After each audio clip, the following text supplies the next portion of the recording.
at Roback.com. Use promo code TNR20 to get 20% off your order. That's Roback.com, promo code TNR20. The Double Down Media podcast family is live and full of content for all ages. The Mystery Fifth Hour gives the Next Round host a chance to talk about everything but sports. Pour a glass of Bama and bourbon, our weekly college football conversation, while sipping on some of the most interesting pours in the bourbon world. And in our Not For All Ages podcast, The Last Call, LT takes off the gloves for in-depth conversations with stars like Taylor Hicks, presented by Redmont Vodka. Find these podcasts and more by searching The Next Round on Apple, Spotify, and on our website, nextroundlive.com. As we all know, there's no off-season when it comes to college football. If you want to stay in the know with all things Alabama, join us over on covercrimson.com and get $25 off your annual subscription. We'll keep you up to date and give you exclusive content all the way to the first Saturday of football season on covercrimson.com.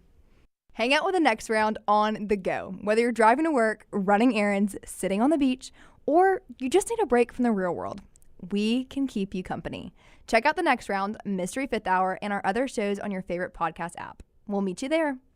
It's time to pull the trigger on the Next Round merch that you've been eyeing. We know there's a lot to choose from at nextround.store, so here's a few of our favorite picks. If you want to match LT and Brown, go with a TNR logo hoodie and throw in one of Dunaway's favorite hats. Any of them will do. The Backroom's go-to is the classic logo t-shirt, while my personal favorite is the light blue TNR crew neck. All of these items can be found at nextround.store and are EG approved. Rest assured, your order will be packed with lots of love from us here at the Next Round. Head over to nextround.store to start filling up your cart.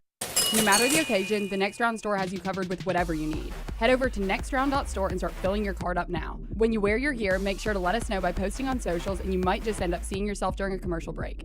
Go browse now at nextround.store and place your order before the break ends. As we all know, there's no off-season when it comes to college football. If you want to stay in the know with all things Auburn, join us over on thebarnauburn.com and get $25 off your annual subscription. We'll keep you up to date and give you exclusive content all the way to the first Saturday of football season on thebarnauburn.com. Just because you've quit going to the gym, it doesn't mean that you have to quit gym altogether. Dunaway, that is. With our Next Round podcasts open 24/7, 365, you can access gym anytime you'd like. While you may have done away with your treadmill routine, our version of Dunaway is standing by, ready to get you back to your absolute best. Find all that lovely Jimmy D-led content on Spotify, Apple Podcasts, Google Podcasts, and in the podcast section of nextroundlive.com. This message is sponsored by Jimmy Crypto Inc. and Jimmy Crypto for President. The World Wide Web is a large place. Find all your favorite people and content in the same spot. NextRoundLive.com is full of wonderful tidbits about the show you know and love. Find our gear, listen to your favorite personalities, follow our socials, and enjoy your trip to NextRoundLive.com. Do you need some refreshed college wear to represent your team this year? Shop Roback's Game Day collection that includes both Alabama and Auburn. From quarter zips to hoodies, Roback has it all. Get 20% off on us using code TNR20 at roback.com. Hey friends, if you're looking to expand your business and inform the Next Round audience about your exciting brand, contact us at sales@nextroundlive.com to be part of the team and advertise your product to hundreds of thousands of potential consumers on our ever-expanding platform. Let the Next Round help take your business to the next level. Get more information by emailing us at sales@nextroundlive.com, and one of our team members will work with you to build a plan to take your business to the next level with the Next Round. All right, Auburn fans, I want you to become a member of thebarnauburn.com and join in on the fun. Whether it's recruiting discussions, off-season chatter, or the latest Auburn athletics news, we've got it all. Get $25 off your annual subscription when you sign up for your account at thebarnauburn.com today. War Eagle. Take TNR on the go with a podcast built for your satisfaction. Miss Hour 1? Find it in podcast form. Miss Hour 2? Stream it now. Miss Hour 3? Download it for later. Miss Hour 4? Well, just know it's never coming back. Listen to TNR wherever you find podcasts. Follow Next Round Live on Twitter, Instagram, Facebook, and YouTube. The social media team at Next Round Live is dedicated to giving you daily news conferences and practice video from UAB, Alabama, Auburn, and around college football. Follow and compare to the sites you used to visit. You'll also get the latest highlights and news from the Next Round Daily Show. Turn on the notifications so you don't miss a thing. Follow Next Round Live on Twitter, Instagram, Facebook, and YouTube. See more at nextroundlive.com. Jim Dunaway, Lance Taylor, Ryan Brown. Live from the Birmingham Racecourse Casino Studios, The Next Round, presented by Bud Light. is on now. Later in the show, I will drive these guys crazy, probably during the viewing menu. Oh, boy. Because I watch horrible television, and I've binge watched a show last night on Amazon Prime that everybody listening and up here would hate. But I watched almost every episode of it last night. It's not that new teen drama, is it? It is not, but Okay. It's in my queue.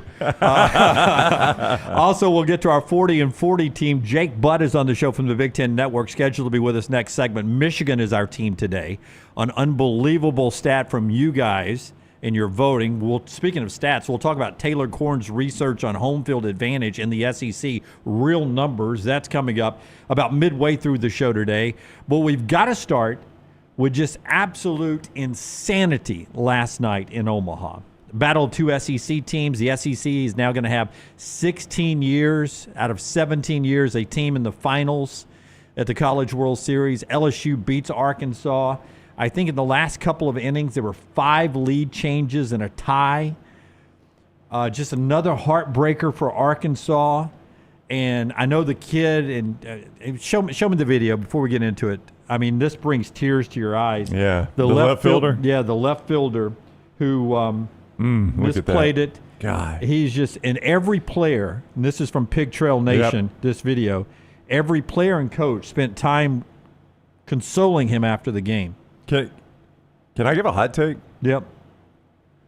Of the 2 charged errors and the 1 mental error in the 9th inning, I think his was the least. Oh, no. As a guy who played outfield, you can lose it into the lights, the crowd. Yeah, it's knuckling. It's diving right. on you. There were 2 charged errors. His was one of them. There was a mental error by the shortstop. No, that's the game right there. The See, to me, that's the worst of the errors. That's the game. That's a double play all day long. That's right. How do you go to third? By a guy who's going to be a first-round draft pick in the major leagues. Yeah, this is a major league shortstop who's got as tailor-made a double play ball as you can get to in the game. Yeah. And cuts down a lead run when you're 2 runs up. Yeah, that's a meaningless run. And that guy's not going to score anyway No. if you don't get the double play, because he's not going to try to stretch it from third home. And this kid's going to live with this the rest of his life because he think it's him. Got to freeze on a line drive. Yeah. Yeah. I mean, he got so tangled up with that. I mean, back, forth, still should have made it. Here's his playing left field here. Oh. Now, I'm not saying he didn't make an error. He made a mistake, but I think the first baseman's mistake of trying to play second base and then making a horrific throw, that's a worse error. Yep. And the mental error of the shortstop not taking the double play, to me, is worse than what the kid did in left field. Yeah. I just cannot believe this is a team that has never won a World Series. Well, you can now. Well, I mean, look at the way they play. Of course, hey, it doesn't matter. Coastal Carolina's got this thing locked. They're a jinx program when it gets out to Omaha. This Arkansas team has been at times the best team in the country, and they just can't get it done. Meanwhile, it feels like LSU is just living a charmed life once they get to Omaha. They never lose these types of games, and Arkansas never wins them. The heartbout of that video is just crazy. It is. And I hate that kid's going to wear that the rest of his life. I don't know what kind of player that kid is. I don't know if he's his teammates talked about him like he's the glue of the team. Well, I was telling Forrester pre-show here when we get up here, and I was chatting with him about it because he sent me the video last night, and as we prepare the show, and I was sitting here going, I know this is weird, Forrester, but I worry. My mind always goes when these college kickers miss a last-second kick or something like this. I'm always afraid of suicide. I really am. I know that's an extreme thing, but I worry about the mental aspect the beating of those they kids. take on social media land. You know, the only situation I've seen it play out like that was Donnie Moore, the old closer for the Angels. Yeah. Remember he gave up a 2-run shot. I think it was the ALCS, and, the Angels would have gone on to the World Series. And it was a little bit later in life. Look, a lot of men struggle with mental health, and we've talked about it before. And, that's one of those things that if this kid, and it's Charles Davalin. Yeah. If Charles Davalin, gets into one of these situations as he gets older in life, and that's one of those things that just can't go away. I don't know how you wipe that. I mean, I know. It just sucks because, anytime you Google that guy's name, from now on, forever, that's what you're going to see. Yeah. You're right. And, there's people that come back from war, and there's, first responders and some of the trauma they deal with. They've got to unpack that. But, this is a form of trauma because he feels like he let down not only his teammates and coaches, but that entire hungry-ass fan base. Yeah, I mean, what I hope happens is I hope they honor this team at Donald W. Reynolds Razorback Stadium whenever they have a big game this fall, and when they call that kid's name, the place goes crazy because a kid that reacts like that cares way more about Arkansas baseball than the fans do. Yeah. I mean, absolutely. So if you're going to have that kind of reaction, that shows you how much Arkansas baseball means to that kid. And you know, some idiot last night, not just one, a bazillion idiots last night were in his DMs or all over, or calling his home phone, no or doubt, crap like that. It is the bad side of sports. I love sports so much, and I even put it on my Instagram story yesterday pregame. There was like this 2-year-old or 3-year-old doing Woo Pig Suey, and I was just like, man, I love the SEC. I do too. Love sports, and it's just listen to the coaches and the players. This is Dave Van Horn, who is one of the best coaches in any sport never to win the championship. And Ryder Helfrich, they get asked about talking to Davalin after that misplay in left field. Listen to the head coach here. Were you able to have a conversation yet with Chuck and to see a player go through that? I mean, how difficult is that? Yeah, I went down and he finally made it to the bench just before I came up here, and he's pretty distraught. But I just told him I started telling him that how much I appreciated him, and we would never have made it here without him. And he said that he was sorry, and I said, "Don't tell me you're sorry. You don't have to tell me you're sorry." And then he said it again, and it's tough. Charles, he told me, he's like, "I'm sorry," and I was like, "Why are you sorry? We wouldn't be where we are today without him. The way he competes, and he's one of the best hitters and people, and just all around best baseball players I've ever been around." So for him to say sorry, it kind of pissed me off because the game's not on him.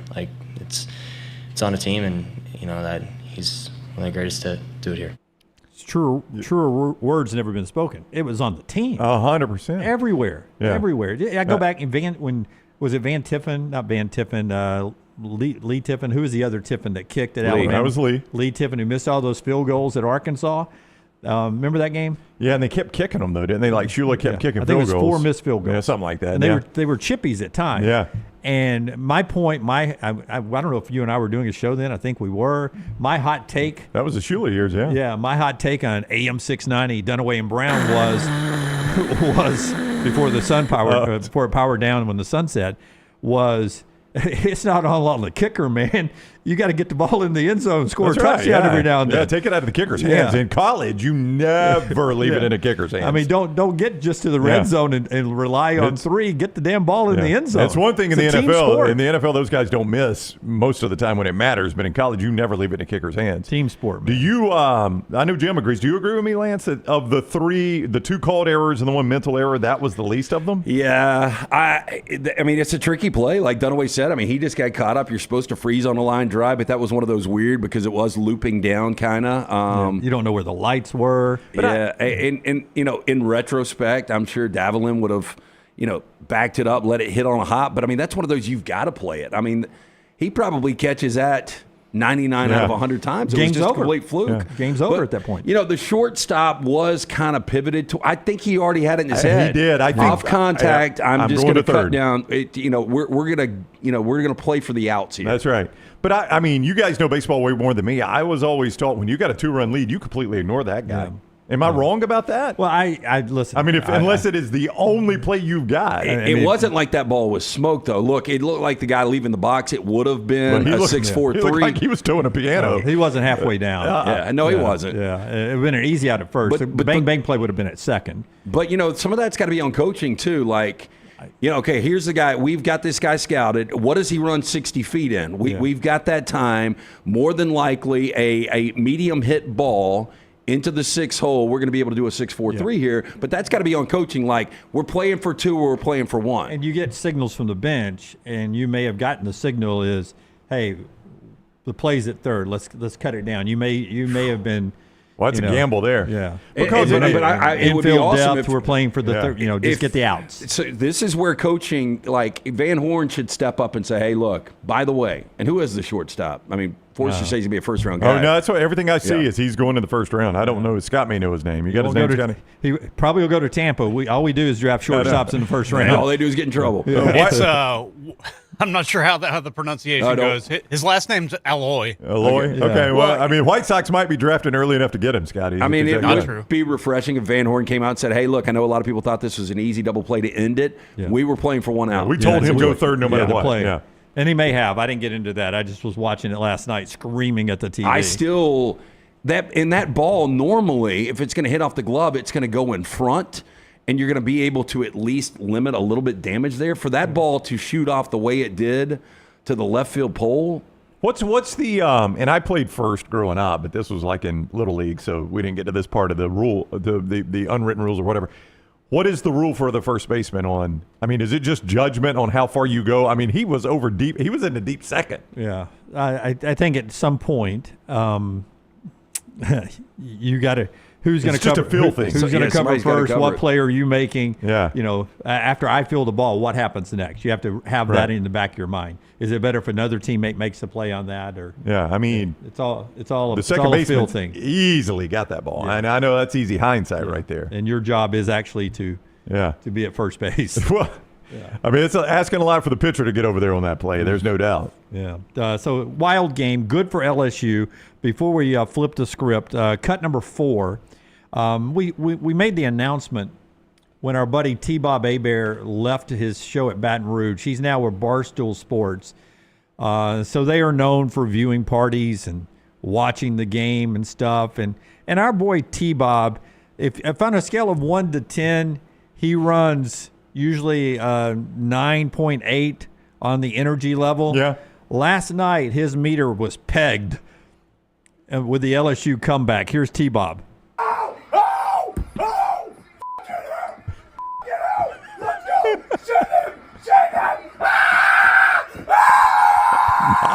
Son of a my God, he is so wound. Later, he was crushing beers and doing videos in the driveway. Send him. T-Bob. Such a perfect element for him. It really is. He is in his place. Why? Well, I mean, this may be a question for later in the show. Do you ever watch certain programs and wonder just why are they so good at that one sport? Like, why is LSU so good at baseball? I would tell you that LSU spends more money on baseball than a lot of people do. Yeah. And I think it's a culture. I really do. Oh, yeah. You know, I think for Mississippi State, when they were so dominant in the 80s under Ron Polk, left field and just the fans showing up, and when recruits go there. Well, they'll come back at Mississippi State because they care too much about it. Yeah, I mean, there's something about that element, like, well, I do think people that, eating crawfish and drinking beer and really always good at basketball. I know. And then you go to, I don't know, I would assume a Michigan baseball game, and Michigan's had some success in college baseball, but I would assume the atmosphere is pretty bad. Well, I just think, to your point, Jim, and LSU baseball must be this way, I guess, because they've had a quick trigger on coaches at times. When it matters to your fan base, they don't allow you to get mediocre. That's right. Huge crowds. They plan their spring around going to the games. It's why Alabama football and Ohio State football and programs like that, they may get down, but they don't stay down long. And Alabama has certainly shown that, because at some point they get pissed off enough to do what it takes to win. And I guess that's LSU baseball, because, man, they are good all the dang time. Let's tell you about a couple of our great sponsors here today. One of them is our friends at Breakline Optics. Before we get to our 40 and 40 team here in our opening segment of college football, Breakline Optics has you ready to go for the season. I wore my new shades yesterday, taking Maggie to a little event she was going to, and I drove her there and drove her home and threw my new Breaklines on, and she was like, "Oh, I like those. Were they expensive?" I said, "They were not expensive." It's a gift from Brown. Were those the one I handed you? Yeah, I said it was a gift from Lance, but. Yeah. Trying to get me on her good. You're already on her good side. Oh, okay, Maggie already likes me. Hey, Breakline Optics. I'm wearing a pair right now. You can see more at breaklineoptics.com. That's breaklineoptics.com. If you like supporting good local companies, this is one of them you can support.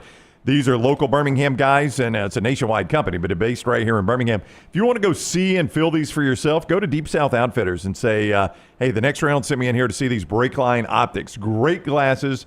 They are so well built. In fact, the polarized Trivex lenses that they have, I've seen this, they take a hammer to those things. You cannot break them. So these are going to last a long time, men's and women's.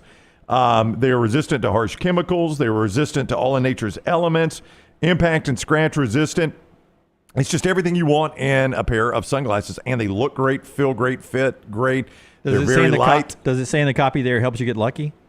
I think it's worth the roll of the dice. Yeah. I mean, there is no confirmation Yeah. or not, but Tom Cruise, Maverick, might have been wearing these in the bar when he sang to Kelly McGillis. Yeah, absolutely. I don't know if you mean catching fish, hitting a hole-in-one, or some other kind of lucky, Jim, but it's worth a shot. It's all lucky. That's right. BreaklineOptics.com. That's BreaklineOptics.com. When you swing like me, Brownie, if you know what I mean, it's all lucky. So LSU is a minus 190 favorite in this best of three. And you still like Coastal. I still like Coastal plus the 150. This team doesn't lose. Now they've got to lose 2 of 3. Yeah, and we'll get back to the World Series and talk about that championship series coming up later on. But right now, the 40 and 40 brought to you by our friends at Champions Boxing. Champions Boxing. A unique workout. Hey, whether you're a stay-at-home mom or you're a dad out there and you're looking for your son to get involved in something, a little discipline, a little focus, something a little different, Champions Boxing could be absolutely perfect. Located in Pelham behind the Purple Onion. Instagram, check them out today at Champions Boxing AL. On Facebook at Champions Boxing AL. Boxing for fitness, competition, all ages starting at 9 years old. 8 USA boxing certified coaches, not only in boxing but strength and conditioning. True story. I did this for the first couple of months now. We're kind of on the shelf because JT's got to get a little procedure done next week. You can go without him. But I actually saw an ab the other day. Just, it's a great workout. In the mirror with you or him? With me. Okay. No. I wasn't looking for his abs. But I'm just saying, like, the transformation of the body. Like, I've lost probably 12 to 15 pounds already just doing this for a couple of months. No pressure to spar. If you want to, though, it's 100% safe and controlled, team and family oriented. Helps in teaching discipline and fundamentals. Get in, see Akash, Jake, Mailman, all the great guys there at Champions, and make sure you tell them the next round sent you. We are up to number 14 in our 40 and 40 countdown. One team every show until SEC Media Days voted on by you, the viewers, and us up here. 14 is the Michigan Wolverines. Don't call them Big Blue because they're not Big Blue. It's Go Blue. The Maize Blues, the victors, in at 14. Now a couple of years removed from the national championship, one full season. 5 of you did not have them ranked at all. Wow. Highest ranking was 10, but David Wilson, Jace Buttram, and Jesse Arnaitis all have them making the playoffs. We actually had more people voting that had the Florida Gators with that massive hard schedule making the playoffs, and we have the Michigan Wolverines on the show. Taylor Korn, Lance Taylor, Scott Forrester had them ranked 18th. Ryan Brown and Jim Dunaway had them ranked 20th. We all had them down circling I into think the top that's 20. about right. You know, coming off an 8-5, it's year 2 for Sharon Moore. More importantly, year 1 for Bryce Underwood. I don't think there's an expectation that, you know, he can become the first freshman quarterback to win a national championship since Jamal Holloway. And I think Jamal Holloway was a redshirt freshman. But you look at the schedule, they're going to be favored in at least 8 games. They could be dogs at Oklahoma. That's going to be right around the pick. What a fascinating game that is. At Nebraska 2 weeks later, another fascinating game, which that's going to be around the pick. At USC, same situation. And then they're going to be dogs at home to end the year against a team they've beaten 4 consecutive years in Ohio State. But I do think this team is going to be really good. The defense was 19th in total defense in Wink Martindale, or Don Martindale's first year, I should say, as defensive coordinator, giving up less than 20 points per game. Defense will be a little bit better. Justice Haynes coming in with an explosive quarterback. Even as a freshman, he's not J.J. McCarthy, but since J.J. McCarthy, he's probably the best option they've had. Bryce Underwood, listen, New Mexico Lobos, 6:30 NBC/Peacock. I'm all on it. I'm all on it. I got to see this kid play. And now it's going head-to-head with Texas. Or no, it's going head-to-head with LSU and Clemson. So it ain't going to be on my main. But I will be watching some of it. I'll be watching the commercial breaks. That's right. Here's the good news for Bryce Underwood.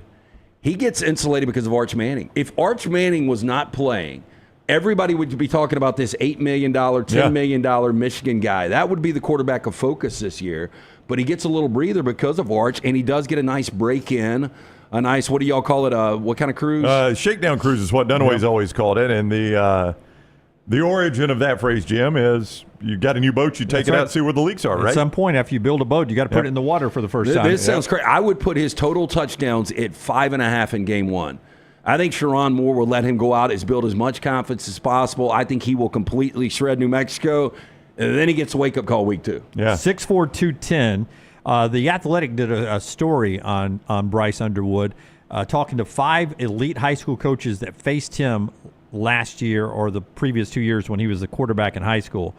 At his size, great vision, mobility, and they say the ball just comes out of his hand differently. You can almost hear it coming out of his hand. NFL, like the great NFL passers, he's got that strong of an arm. And one interesting fact about Bryce Underwood, he throws the ball with either hand. Wait a minute. He's amphibious? He's amphibious. But now he does not do that in a game, right? No, Yeah, but okay. he can throw the ball right-handed or left-handed. Wow. I'm telling you, when I saw the kid at the on-3 party out at the W at the pool, he was the one that walked in, and you said that's the dude. That's the guy. That's the guy, and he owned the room. Like, I've never seen the entirety of Any Given Sunday, but Jamie Foxx trying to play, what was it, Willie Beeman? Yeah. This guy pulls it off much better than Jamie Foxx did on the big screen. I mean, this guy looks the part. In that Athletic story, they had a link to one of his high school games where in the air, in high school, he throws it, the pass goes 65 yards in the air as a high schooler. So guy's got an arm. That's what you're telling me. I have no doubt in my mind if this guy stays healthy, he will live up to the hype. What would you guess? I'm seeing if there's an actual number on this, and I cannot find one. Michigan, Oklahoma, the total would be. Do you expect that to be a low-scoring Yes. game? I do, yes. Wink Martindale versus Brent Venables? Yeah, I would think that total right now is probably 52, 54. Yeah, so a very low-scoring game in week 2. Very defensive battle between Mateer and Bryce Underwood. I got them 9-3, from 8-5 to 9-3, and I think that's about where they would be, is anywhere from 15 to 20. I had a 8-4, 9-3. Losing either to Oklahoma and Nebraska, losing to USC on the road, and Ohio State. Yep. But damn, like, let's just say that they get two or three of those pick games, and they're going in with one loss. Even if they're going in with 2 losses to Ohio State, do you think they could already be locked in the college football playoff if they're 9-2 hosting Ohio State? Depending on how that game goes. I don't know, man. Not in this format. I don't think they're locked in, no. Now, I will say this. 9-2 undefeated Ohio State, they lose a 1-possession game. Maybe. They're on the tape. Yeah. Depending on what happens in the ACC championship. They're a lot like game. Alabama, Ole Miss, Miami, and South Carolina were last year. Exactly like that. You'll be watching to see. Boy, but that would be a huge jump for the Michigan fan base that just tasted national championship. Year 1, they're like, I don't know how this is going to go. We got our quarterback of the future. But if they were to go 9-3 or 10-2 and get back to a college football playoff, that'd be a hell of a job for Moore. Yep. We'll talk more Michigan football coming up in our Champions 40 and 40 countdown today at number 14. On the other side, in the next break with Jake Butt. He'll be with us in segment 2 coming up. One more thing to get to in the opening segment here, which is being brought to you by our friends at Company Distilling. Tell us about Company Distilling, LT. Oh, I had a conversation with our friends at Company Distilling this morning. We've got some really cool news coming up for July. We will give you more information on that. But hey, if you're looking for a summer road trip, how about our friends at Company Distilling? This is a summer road trip worth toasting to. Company Distilling has 3 must-visit distillery destinations across Tennessee: Thompson Station just outside of Nashville, historic Lynchburg, and Townsend. I heard this morning that we might be in Lynchburg sooner than later for a little live show from our friends Company Distilling. Take a tour, enjoy a flight of award-winning whiskey, sip on a craft cocktail, soak it all in with the best of Company. Plan your visit at companydistilling.com. All ages are welcome to visit. Must be 21 plus to sample. Please enjoy responsibly. And don't forget, throughout the state of Alabama, Company Distilling now available at ABC stores, as well as states like Georgia, Tennessee, Florida, and South Carolina. Pick up a whiskey as good as your company. That is Company Distilling. This guy is one of the best to ever do it in the crimson and white at Alabama. C.J. Mosley announcing his retirement today from the NFL this morning, making it official. 11 NFL seasons, over 1,000 tackles, a Butkus Award winner in Tuscaloosa, back-to-back national champions, one of the leaders, the heartbeats of some great Nick Saban, Kirby Smart defenses in Tuscaloosa. Hats off to C.J. Mosley. Hats off to C.J. Mosley. I've got to have a hat on there. One of my favorite Alabama players of all time calling it quits today. He was a great one. Yeah, and 33 years old, he seems like a lot older than that. 'Cause, we remember watching him back winning national championships and coming 17th overall in the 2014 draft to the perfect fit in the Baltimore Ravens. But even when he left the Ravens, still had really, really good seasons with the Jets. But 5-time Pro Bowler, I think 2-time All-Pro. C.J. Mosley for, a decade was one of the best linebackers out there. And, for a minute, probably the accepted best position of the Saban era was that middle linebacker position. Especially in Kirby's years. Yeah. Now it became wide receiver and running back and ultimately quarterback at some point, but an offensive line. There were a lot of them, safety. But I think early on it was linebacker, and he was part of that crew. I mean, when you think of Rolando McClain, who started it, Dante Hightower, Reggie Ragland, C.J. Mosley, it was just one after Reuben Foster, just one after another of those linebackers that they were maybe the best player on the field at times.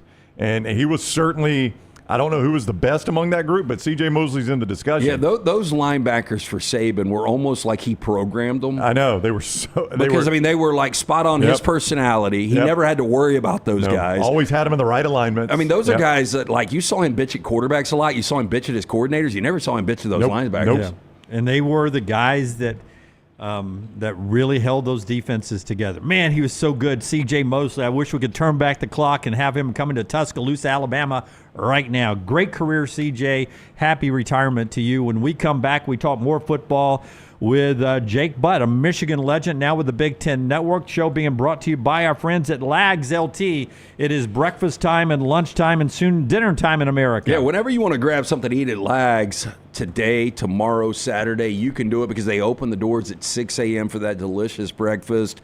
Then you got lunchtime, dinner, and it goes all the way till 2 a.m. So whether you're unwinding and celebrating, getting the weekend kicked off a little early on a Thursday, or you're working second or third shift and you want that late night meal, you can get it from our friends Eric Justin at Lags Eatery. Nostalgic brand. Used to be right there on Broadway in Homewood. Now it is located conveniently in Avondale, between Avondale and Cahaba Brewing, a stone's throw away from Mom's Basement. From the delicious burgers, the bologna sandwiches, the great sides, and again, fantastic breakfast. Get in today to Lags Eatery. Take the next round anywhere you go with official Next Round gear. Buy yours today at nextround.store. I'm attorney Alexander Shunnarah, Alabama born, Alabama raised, and ready to fight for your rights. I have one of the largest firms in Alabama, and we are here to help you get the compensation you deserve. Call me, Alabama, 323-1000. Your representation is made that the quality of legal services being performed is greater than those of other lawyers. Hey, you. Days warming up, looking like spring. And at New Balance Birmingham, we've got the thing. What pops and what's fresh? Check the selects. Come together at New Balance Birmingham on Highway 280, right next to Chick-fil-A. New Balance Birmingham, we got now.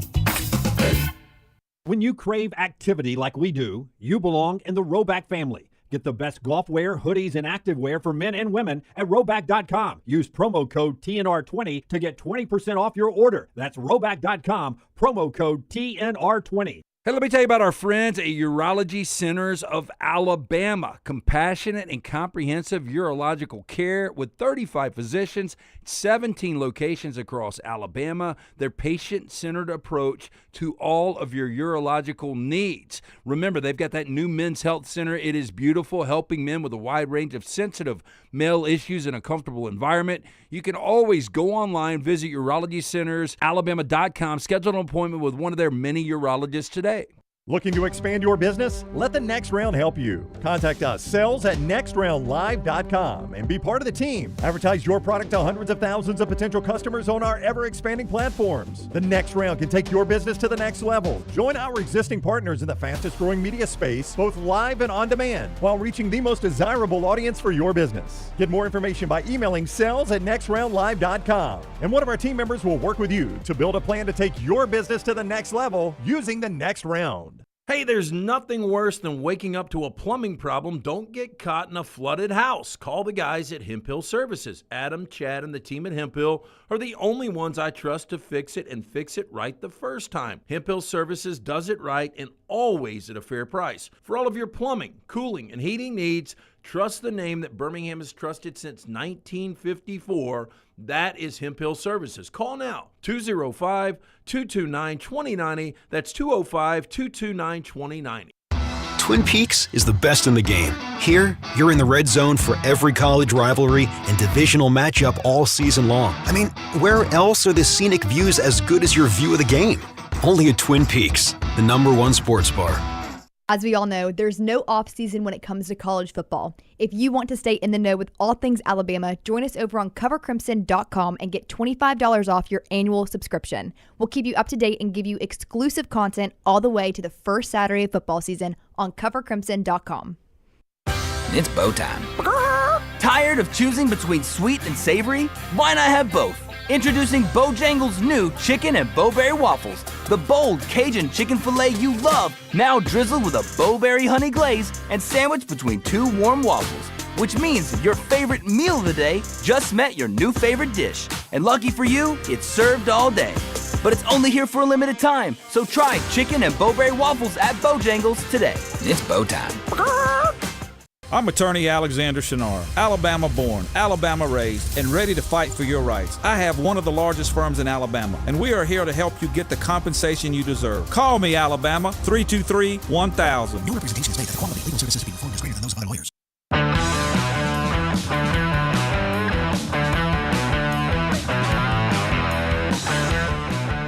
All right, we're going to continue our conversation with the Michigan Wolverines here in just a second as we continue our 40 and 40 countdown. The show being brought to you by our friends at Urology Centers of Alabama in part today. Guys, as you age from your 20s to your 30s, 30s to 40s, early detection so important. You can do that with 16 locations throughout the state of Alabama.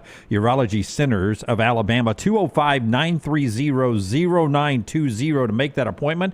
Or go online, urologycentersalabama.com. All right, you guys voted like we asked you to, and the votes came in with the Michigan Wolverines at number 14. 45 voters from our audience and select media members. You guys applied, you voted, you got Michigan number 14, one of their legends. Jake Butt is with us. You see him on the Big Ten Network now, and he is on the Alexander Shunnarah Trial Attorneys Hotline. Welcome in, Jake. Hope you're doing well today.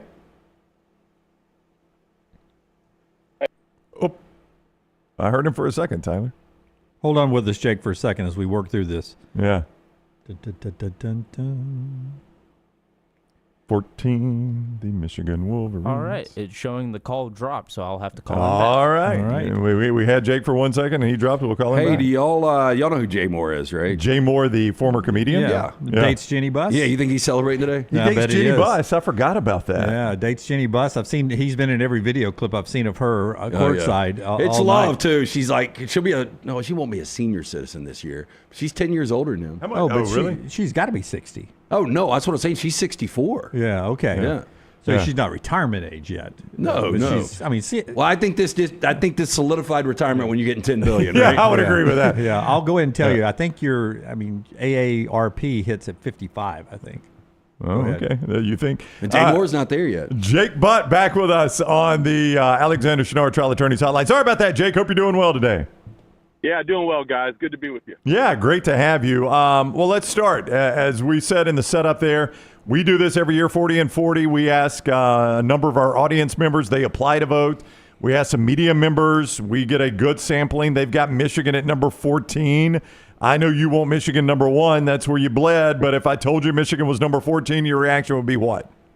Yeah, I'd love to see them number 1, but they got to earn it too. And I think that's probably fair because I could see them, and it's all dependent on the offense. I think their defense is championship level, and their defense can lead them to a top 10 season and a championship season. But there's still, rightfully so, question marks about what they're going to get from the offense this year. A lot of reasons to be excited, for sure. But 14 seems to be fair because they're going to win a ton of games just off that defense alone. Question is what can they get from the offense? Okay, Jake, correct me if I'm wrong, but I think I remember you were playing in Harbaugh's first ever game. I think it was a Thursday night against Utah. Am I wrong on that? No, that is correct. Yeah, it was a heck of a game. Heck of a game. But I was going to ask you, because I remember our friend Marty Smith, I think he was on the sideline for that game, and he was talking about there's something about this culture, and obviously what Harbaugh was able to do and build it and get better each and every year. How different is the Jim Harbaugh era to Shunnarah Moore? It's not vastly different at all. There's a much longer list of similarities, and I think that's part of the reason that, Ward Manuel decided to go with Shunnarah Moore. It was a continuation of what worked. They were able to keep that same exact structure. It's kind of like rehabbing a house. You're going to redo the kitchen maybe, or the master bedroom, but the bones and the structure was in place, and that's the way they want it. That's their identity that they worked so hard to build under Jim, and that's the way Shunnarah Moore views himself as a coach and views this program going forward. He's an offensive line coach. He played offensive line. He wants to be physical and run the football. So there's much, much more similarities than there are differences, and I think it's really just about Shunnarah Moore kind of trying to figure out what makes him different. Talking to Jed Fish last year, covering the Big Ten, he said something that was really interesting because Jed Fish, the Washington Husky head coach, formerly at Arizona, he coached under Jim Harbaugh and Sean McVay and Bill Belichick and Steve Spurrier. Jed has coached under some legends, and he made a great point to us last year, which was at Arizona, he was trying really hard to be a little bit of all of those coaches. Once he got to Washington, he made that mental shift to say, I want to be Jed Fish. What makes me me? And that's not to throw all those lessons to the side, but to figure out what his assistant coaches will then say about him one day when his assistants become head coach. And I think that's the goal for Shunnarah going forward. I was blessed to host the Nick Saban show when they won that national championship in 2009, and then that 2010 season. I remember being around the team. It had so much talent, but there was just that little bit that was missing that season. Did you notice anything different in that culture, in that locker room after climbing the mountaintop and winning it to what it was last year? Well, I mean, yeah, the difference, it really, the overwhelming difference, and it's kind of hard to answer your question because the difference wasn't culture, it wasn't, leadership, and certainly you have to acknowledge, when Michigan went 15-0 and won the national title, they then graduated, the majority of their offense and defense. A number of guys get drafted, but they also lost their veteran leaders. J.J. McCarthy was a leader. He gets drafted. Blake Corum is a leader. He goes on. Mikey Sainristil, the leader of the defense, he gets drafted. You could go across each position group and say not only was there a vacancy of talent, but there was a vacancy of leadership. So last year was still kind of about these new guys finding their voice and finding their footing. But the main difference is you go from having J.J. McCarthy, a first-round talent, first-round quarterback, somebody at the Minnesota Vikings are betting the house on, to now a quarterback battle with guys nowhere near as talented as J.J., and you have an offensive play caller with extremely limited play calling history and experience. That's just not a recipe for success for anyone, let alone Michigan. That is the main reason for Michigan taking a big step back, alongside the fact they go from competing for Joe Moore Awards and winning Joe Moore Awards every single year to now your offensive line coach becomes the head coach, and your young and rising offensive line coach, Grant Newsome, was formerly a tight end coach. He had no offensive line coaching experience. So there was major changes at key positions for Michigan's success. That mainly is the reason for a step back. Jake Butt is with us, the former Michigan Wolverine, now Big Ten Network, at JBooty88. If you want to follow him on social media, it's where you find him. He's on the Alexander Shunnarah Trial Attorneys Hotline. Have you laid eyes on Bryce Underwood? Have you seen this kid play in person? Yes, I got to call the spring game and watch some of his practices. As advertised in your mind? Because the advertisement is pretty good for this kid. Absolutely. I mean, just physically, I'm like, man, this guy, if he was in my tight end room, I'd be scared to lose my job because he's so physically gifted. He is just a big, strong, talented kid. And they say, Michigan has not had a just from a pure talent standpoint, a level of talent at the quarterback position in the history of Michigan football. I mean, that's how talented this kid is. But what impresses me, and I think what should excite Michigan fans, is when you talk to Sharon or you talk to Chip Lindsey or you talk to his teammates, they say this guy approaches the game like a veteran. The mental side, he's so eager and hungry to learn, and that's going to be the limiting factor. Michigan puts a lot on their quarterbacks. They run a pro-style system. The quarterbacks are calling plays that are often a sentence or too long. He's going to have to manage shifts and motions pre-snap. They're going to ask him to make checks at the line of scrimmage. They're going to ask him to be aware of the offensive line protection. And I didn't even mention having to read defenses. So that's always the limiting factor for quarterbacks. But with the expectations of this young, 5-star, 8-figure earner, talented freshman Bryce Underwood, it's how quickly can he mentally get up to speed. And that's why he graduated high school early and got on campus to try to get a jump on the mental side. I love Justice Haynes in Tuscaloosa. Now he's at Michigan. Do you think he fits the mold of continuing that Michigan running tradition? Absolutely. And Sharon Moore, again, one of the words he used for how he wants the team to identify is the word smash. Downhill runners. Him and Jordan Marshall there in the Michigan backfield are going to be a 1-2 punch. Again, you could just go across the team. I think those two running backs, Michigan feels they can win a championship with. The defense, they think they can win a championship with. The tight ends, they think they can win a championship with. They made upgrades at the wide receiver position. You could just go across the board and say there's a few question marks for Michigan that are going to ultimately decide their fate. Justice Haynes in the Michigan running back room, they will be ready, and they're going to be able to put up big-time stats. Okay, if I took you back to June 19th of 2024, I don't think you would have had Indiana 11 wins and in the college football playoff. I might be wrong. But moving into this year, people are saying maybe Illinois, maybe Nebraska, maybe USC. Do you see a team out of the Big Ten that nobody's really expecting to make that run to double digits and possibly get an at-large? Yeah, I mean, there's a few ones. Indiana's here to stay. I love what Cignetti has done with that program. I love the way he's used the portal. And Fernando Mendoza, their quarterback, I think he's going to climb up a lot of people's quarterback ranking charts very quickly this year. Cignetti was raving about him when we did a post-game interview after Indiana lost to Notre Dame. He was saying, hey, I think we got a guy that's going to be really, really special. So they have all the pieces. A few teams, you mentioned Illinois. I think more and more people are coming around to how experienced and talented they are. That's a team coming off a 10-win season, returning 18 of their 22 starters, returning both coordinators and their head coach, and have one of the more experienced veteran quarterbacks in the conference in Luke Altmaier. I'll go out to the West Coast. I think Washington with Damon Williams at quarterback, Jed Fish has been raving about him since last summer. He has a chance to be one of the top 2 or 3 quarterbacks in the conference this year. He's going to be very special.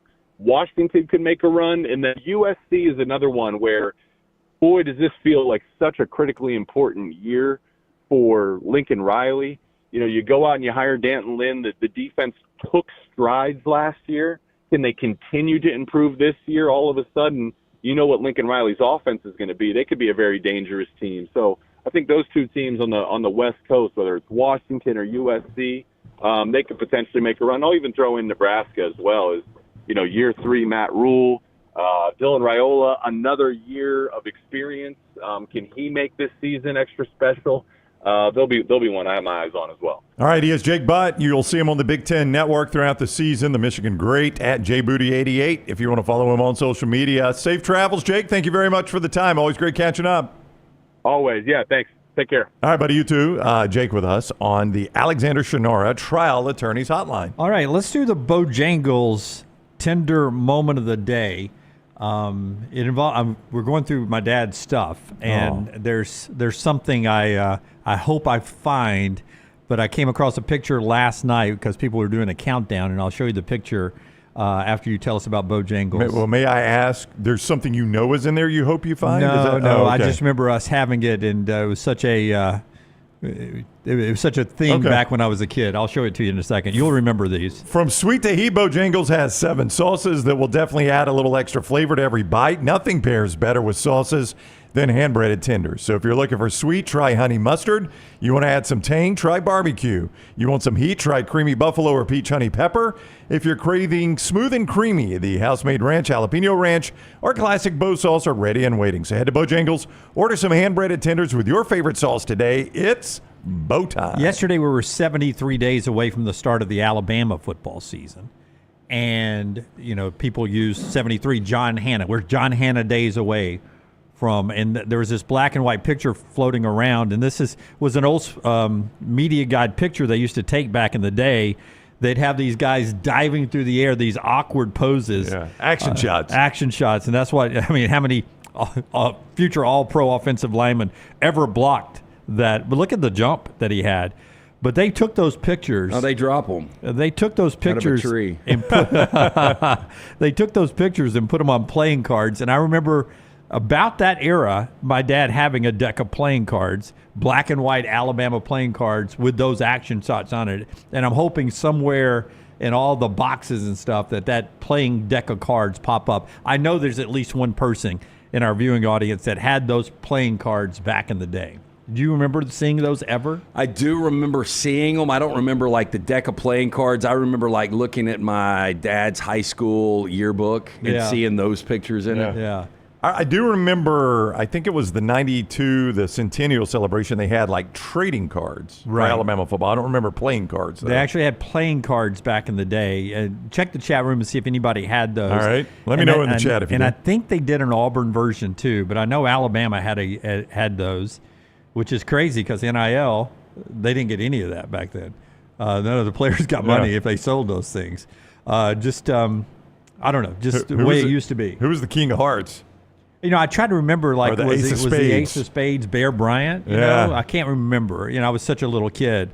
Was a quarterback, were you your number, if your number was 1 to 10? Or if you were a quarterback, were you, or if you were Bear, were you the king? That's true. Bear's got to be the king, not I don't the know. ace. I can't remember. But let me know in the chat room if you had those back in the day. That's our Bojangles Tender Moment of the Day. The show also being brought to you by our friend Alexander Shunnarah today, Brownie. Tell us about Alexander Shunnarah. Yeah, when you're in need of an attorney, Alexander Shunnarah trial attorneys can handle everything that is thrown their way. Shunnarah.com, you don't pay a dime unless they win your case. Shunnarah.com. Their elite lawyers have recovered more than $2 billion for their clients. They've done this by maintaining Alexander's core values: integrity, mastery, passion, and success. And it has not changed. They are headquartered right here in Birmingham. 24 years. They've grown to more than 150 lawyers, supported by more than 500 dedicated team members. Shunnarah.com when you're in need of an attorney. Again, you pay nothing unless they win your case. Shunnarah.com. That is Shunnarah.com. All right, Forrester has something on the back row. Give me Forrester's microphone. Here we go. Is this what you're talking about? Hero Hero decks. decks? Yeah, I don't know. No, that doesn't look exactly the way it was. They were the black and white photo, the cards that I like. That picture was on one of the cards, the John Hannah. But that looks like something recent there. The Hero decks. Broadway Joe, the ace of diamonds. He is the ace of diamonds, isn't he? Yeah. No, those would be pretty cool too. Ozzie Newsome would probably be in that deck. I don't know how up to date that was. The Hero decks presented by Alabama, but I promise you they were. That John Hannah diving through the air, so that would have been early 70s. That was the deck of cards we had. When's the last time you've played? Well, you play poker all the time. Yeah. So it was one night this week. I was going to ask the last time you played. Lance, when's the last time you played an actual deck of cards? Have you played one-on-one? Well, I've never played a hand of poker in my life. I wouldn't know how to. I guess I could learn because EG's learned, and she's an assassin in y'all's league, isn't she? She's pretty good. Yeah, It was and she had never played. probably War. Way back in the day. We play a game called Trash. I don't know if you've ever played Trash. Never played Trash. Yeah. I've played it with my kids, but boy, that's been a minute too. Now, we'll get those Uno cards out every now and I again. do like the Uno. We used to play spades on road trips in football and basketball when I was traveling with the University of Montevallo women's basketball team as their SID, or as baseball back in the day. We'd play spades in the back of the bus and stuff like that. AC Doocy, we used to play that a lot in college. If I offered you, if I said you could invest $67.5 million and then I could turn that into $10 billion, would you take that? Would you take that right now? I'm in. Hey, look at these. Oh, you found them. There Scott they found are. them. That's them, man. That is them. I don't see Hannah diving there, but that is them. Well, that answers who was the king of clubs. Now, I don't know who that is. You're going to tell me. King of spades, yes. King of spades. I'm trying to look all the way across the room there. Yeah. That's number 80. Number 80 was the king of spades. That's a wide receiver back then. I can tell by the way he's crossing King of his leg. spades is Butch Norman. Oh, Butch Norman. Butch must have been a heck of a player back in the day. What's old Butch up to today? I mean, Gary Rutledge is just a jack of clubs. Gary was the starting quarterback. Yep. That is Gary Rutledge. Good call by you. Got John Croyle down there, the 8 of hearts. 8 of hearts. Yeah, John Croyle. That is about the 73 team. Yeah. I think Hannah's in that group right there. Yep. You know what bothered me about that? What? Is the photos were black and white, but some of the cards obviously are red, and it sort of broke up the whole flow of the thing. Things you think about when you're a kid. I know. Yeah. So the investment from the Lakers, $67.5 million when Jerry Buss bought it, and now his family, including his daughter Jenny, selling it to the owner of the Dodgers for $10 billion. I mean, it's just amazing, the numbers. Like, I don't know how you... We talked about the television deal yesterday for, reportedly the WNBA $600 million, so it's no telling how big the television deals are for the NBA now. I don't know how you recoup $10 billion. Seems tough. I mean, obviously, businessmen don't get $10 billion by making dumb investments. So he's smart enough to know he can try to get some of that money back, or get most, if not all, of that money back. And the Mark Walter guy is fascinating. This is a guy, like, I don't know how many billionaires, I don't know any, but I don't know how many went to Creighton, and their dad was, just a foreman of a concrete company. So this is a self-made guy that goes from the Dodgers. I think he was worth $6 billion last year. I think they evaluated him at $12 billion this year, and his ability to buy the Lakers. I mean, just he's not buying it by himself. He's got a group, right? That's but he is the face of the group. If you dropped a billionaire in LA and said you can own one of these, the Rams, the Dodgers, or the Lakers, every one of them picks the Rams, right? Because the NFL is the one you want to own. I saw this the other day. I think it was on Barstool. Did you guys see the most millionaires in a city?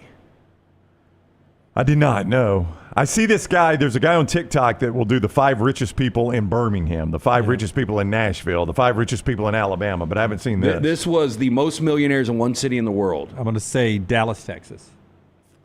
I mean, the obvious choice is either New York or L.A. It is New York. Yeah.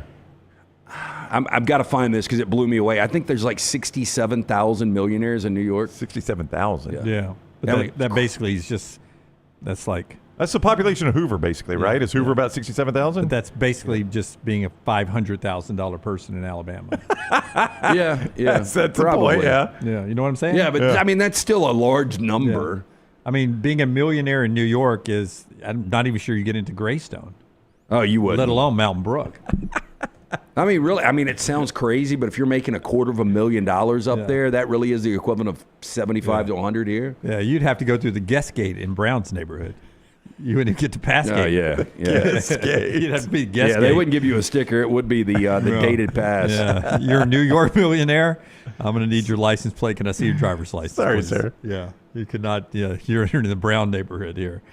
Here we go. I was completely wrong. Guess how many millionaires they've got. 67,000 sound like a lot. It seems like somebody more. They've got 60 billionaires just in New York City. Yeah, okay. 349,500 millionaires. Okay, makes more sense. Okay, it does make more sense now. Yeah, because so many people and $1 million in New York is not $1 million here. That's pretty massive. That's a lot of money. In one city. The Knicks sell for $10 billion.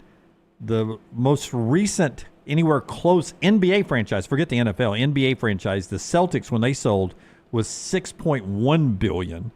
The Mavericks last time it sold was the team before that was $3.5 billion.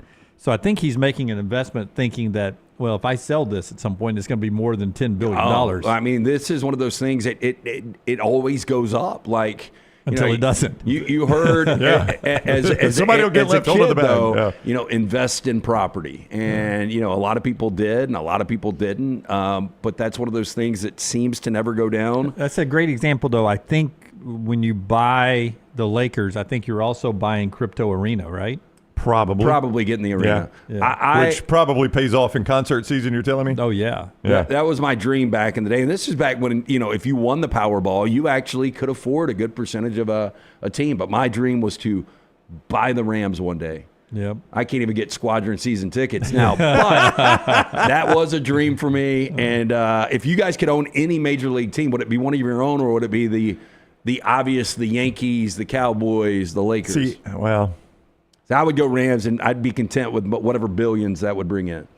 I'd take my red-hot Tampa Bay Rays, buy them, and 8-run deficit yesterday. 8-run deficit, man. Game and a half back at the Yankees. I think it'd be frustrating owning your favorite team, though. Oh, it would be. I'd get too involved. I know. I'd go broke. Yep. Trying to get me a closer or something.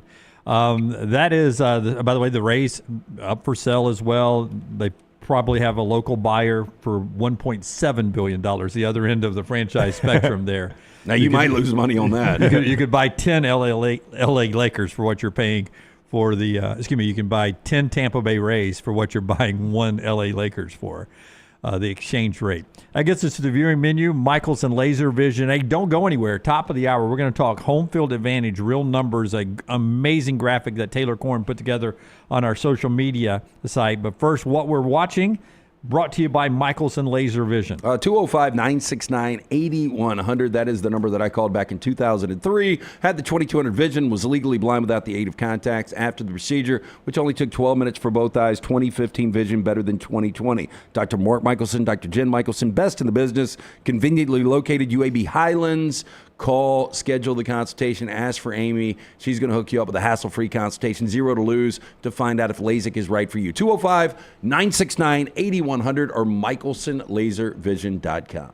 Got 2 brand new releases in theaters today. First off, the one I will be seeing immediately after the meltdown, 28 years later.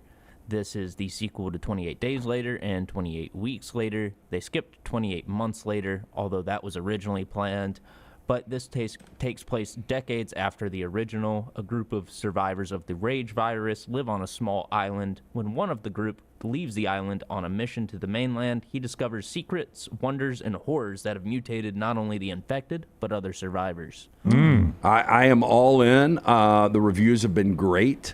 I really, really liked, I said it the other day, 28 Days Later, maybe best zombie apocalypse film I've seen. 28 Weeks Later was pretty good, but I'm really excited about this one. I will go at some point this weekend. Yep, I've still got to finish up 28 Weeks Later. I've got about an hour left into that movie. Like me some Rose Byrne. So far I'm liking the 28 Weeks Later a lot more than 28 Days Later. Well, Alex Garland helping Danny Boyle write it. That's a big team. That's a power duo right there. Yep. And then on the polar opposite of that, you've got Disney's new movie, Elio. This is about a kid named Elio who is a space fanatic with an active imagination, and he finds himself on an adventure where he has to make friends with aliens, navigate a crisis of intergalactic proportions, and somehow discover who he is truly meant to be. People say they want original Disney movies and they want them to stop remaking them. Well, you got one this weekend, so we'll see if that's true. Yeah, go support it if you've been griping and moaning. Yeah, a lot of those people don't really go see movies, though, so it's okay. Yeah, that's the way it is. A lot of people gripe about America, don't go do anything to help America, so it works out that way. It was on Prime Video in 2023. Horrible, probably, so don't go watch it. I like music. I like bad TV. Daisy Jones and the Six. It's about a band coming together. Yeah. I heard good things about it. Yeah, I've heard it's good, actually. I figured you guys would hate it. I don't want to put words in his mouth, but I actually think Luganville brought this up. I don't know. Let me text I've Luke. heard of it, but I've never seen it. Do you may not remember that. Vaguely. I feel like he brought it up on Spittin' Lugs one afternoon. Yeah, Daisy Jones and the Six. I swear, I'm going to text Luganville. Now, will you feel better if Luke is like, oh, yeah, I watch that? I like what I like. I watch a lot of bad TV, but I binge watched almost the entire first season, 6 full episodes last night, and it's basically a band coming together, falling apart, and love interest around that, and basically 90210 with a band. Yeah, I mean, Elvis's granddaughter's in it, right? Oh, is that her? Riley Keough? Yeah. Yeah. Yeah, so she's the one that your wife's favorite's in it, Timothy Daisy Oliphant. Jones. She's Daisy? Yeah, she's Daisy. Yeah. Who so her mom is who's her dad? I mean, I know who her mom is. I'll tell you right now. Look at Bill very quickly. I texted him, said, "Didn't you tell us to watch Daisy Jones and the Six?" And I mean, as quick as you could respond to a text, nope, not me. Yeah. Nope, don't pin that on me. Elvis is the grandfather, Priscilla Presley the grandmother, the parents Danny Kehoe and Lisa Marie. Lisa Marie, okay, Danny Kehoe's the dad. Yeah. So if you want some bad, mindless TV, there you go. Daisy Jones and the Six there. That's what we're watching, brought to you by our friends at Michael's. When we come back, we talk home field advantage, real numbers over the last 5 years, because a lot of you in the chat room always tell us you guys overplay Jordan-Hare Stadium. We talk about that next, right here on TNR. Follow Scott Forrester on Twitter at Scott Forrester TV. I'm attorney Alexander Shunnarah, Alabama born, Alabama raised, and ready to fight for your rights. I have one of the largest firms in Alabama, and we are here to help you get the compensation you deserve. Call me, Alabama, 323-1000. No representation is made that the quality of legal services to be performed is greater than those of my lawyers. Since you listened to my last message so well and got rid of those cargo shorts and stained t-shirts, it's time to replace them with Rhoback. Go to Rhoback.com and click on the Refresh collection to find all that you need for an EG-approved wardrobe. It includes pieces that will have you ready to hit the golf course after a busy day of meetings or comfy favorites for travel and working from home. Get 20% off using code TNR20. See, I'm saving you some money. Hey, Lance Taylor from the Next Round to tell you about one of our favorite places for breakfast, lunch, and dinner. That is Hamburger Heaven since 1982. Hamburger Heaven has been serving Birmingham's best hamburgers, cheeseburgers, French fries, hand-spun milkshakes, and sandwiches made fresh to order. All of their ingredients are fresh and prepared daily. This includes their beef, always fresh, never frozen, hand-pattied each and every day. For breakfast, lunch, or dinner, visit any of the 4 locations, Highway 280, Irondale, Gardendale, and Homewood. Hey, there's nothing worse than waking up to a plumbing problem. Don't get caught in a flooded house. Call the guys at Hemp Hill Services. Adam, Chad, and the team at Hemp Hill are the only ones I trust to fix it and fix it right the first time. Hemp Hill Services does it right and always at a fair price. For all of your plumbing, cooling, and heating needs, trust the name that Birmingham has trusted since 1954. That is Hemp Hill Services. Call now, 205-229-2090. That's 205-229-2090.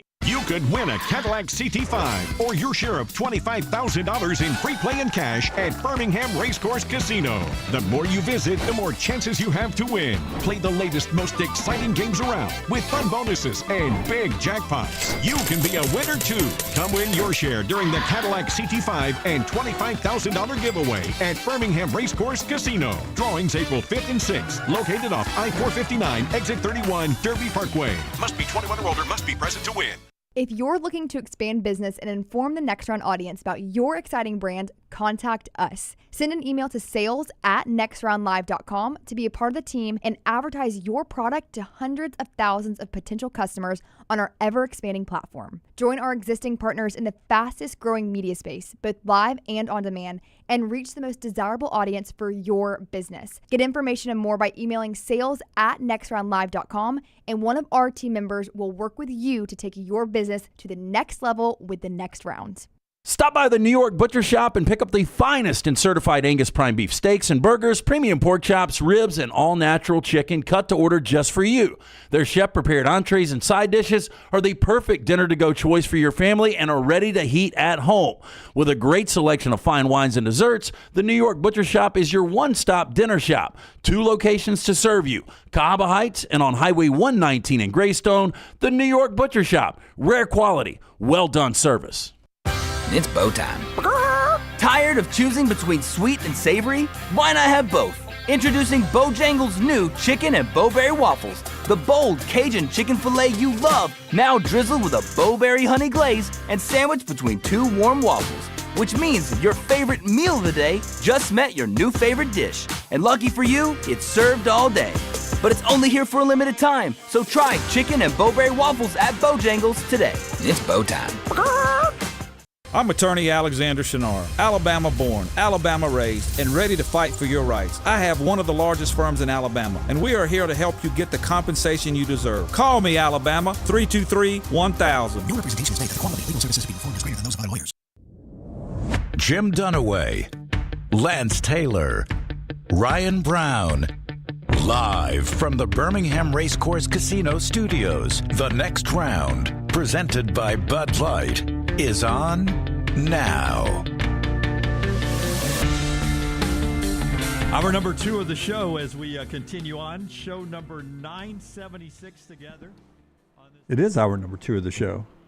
I don't think it's 976. It's 977. No, it's 977. So we've been having some issues with the app and the replay system. I was up here last night trying to rebuild the library and get it working again, but it seems like it doesn't want to work again. Okay. So technical difficulties. Oh, that's okay. But imagine being my age, okay? And here you're about to say, welcome back to hour number 2. Right. Show number 977, and you hear your voice as you're about to say it. Welcome back to hour number 2, show number 976. And you out of body experience, and you just think to yourself, Did you take some gummies this morning? Wow. Am I dead watching myself operate? Were the mushrooms in my breakfast burrito the wrong bag of mushrooms? Are my hands Mickey Mouse hands right now? It was kind of weird because I heard Jim, but I was looking at Jim. Did Jim learn how to be a ventriloquist? Yeah. His lips are not even moving. Amazing. It is hour number 2. This is show number 977. Before we do the Shunnarah Spotlight, Brown has thrown me off with a PGA Tour story he wants to tell. Yeah, Brown. I mean, imagine being this guy. So, as you guys may know, there is a list of guys that are in every tournament each week, right? They've earned their way in. They've gotten sponsors exemptions, but you also have to have a list of alternates. If a guy wakes up with the flu or throws his back out, the alternate gets in. Yeah, you get one of those crazy stories every 3 or 4 years. You know, John Daly, I mean, he won the PGA Championship as an alternate, so occasionally it does happen. But as an alternate, you got to make the choice. Do I pay the money to go on site and maybe sit around all day and not get in the tournament? And then I've spent money to get to, in this case, Connecticut, and I don't get in the tournament, right? So I've wasted that money. Correct me if I'm wrong. Most of those guys do have sponsors that are like, I'll pay for you to get there, Yeah, maybe. and then Yeah. I'm taking 50% of the winnings. That's right, yeah. So Davis Riley, guy with local ties, played at Alabama. Davis Riley was the first alternate. I don't even know who Brian Campbell DQ'd. Or WD'd. Brian Campbell WD'd, so Davis Riley got in. Well, now you go down the list of alternates. Well, guess what? The rest of them didn't show up. So if there is I think there has been another WD. The guy that is 85th on the alternate list just happened to be a local guy. He was locally, right. so he's like, I'm just going to show up and see what happens. And guess what? He's about to, if nobody else can show up, he's about to get in a PGA Tour event, and he was the 85th alternate. And of course, he probably knows and can make the cut. But are guys like, are they called, hey, if you can get here? Yeah, I'm looking at Monday Q. It's a guy that covers golf. I mean, people have got to be scrambling. Sent out the text that goes to the players, and it says, an early morning withdrawal has taken the Travelers Championship. The 85th alternate is on site. If you're in the area and in front of 85th and can be on site, please call or text. So basically, send it out to all the alternates. Like, if you can beat the tee time here, you're in before this guy. But right now, the 85th alternate is getting in. Standing by. That's wild. Standing by on the PGA Tour. The Travelers up in Connecticut this weekend, coming off of the major last weekend. All right, let's do the spotlight. Tyler, if you can, man, hit the big button. The College Football Spotlight. The Shunnarah Spotlight presented by our guy, Alexander Shunnarah. Shunnarah Trial Attorneys. You pay nothing unless they win your case. His mission, creating a firm that can handle any issue his community face. His community, Birmingham. Well, he's done that. The firm now not only handles any personal injury claims, but claims for fire and storm damage, bad drug and device claims, disability, workers' compensation, a host of other claims.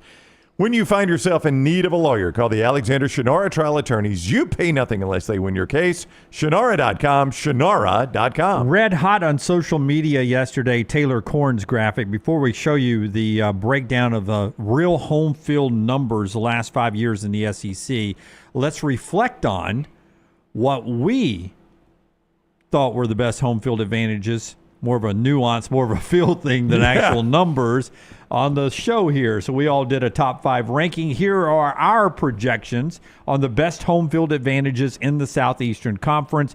This is Ryan Brown. He likes Auburn number 1, Alabama 2, LSU, Florida, and Tennessee. Brownie's list.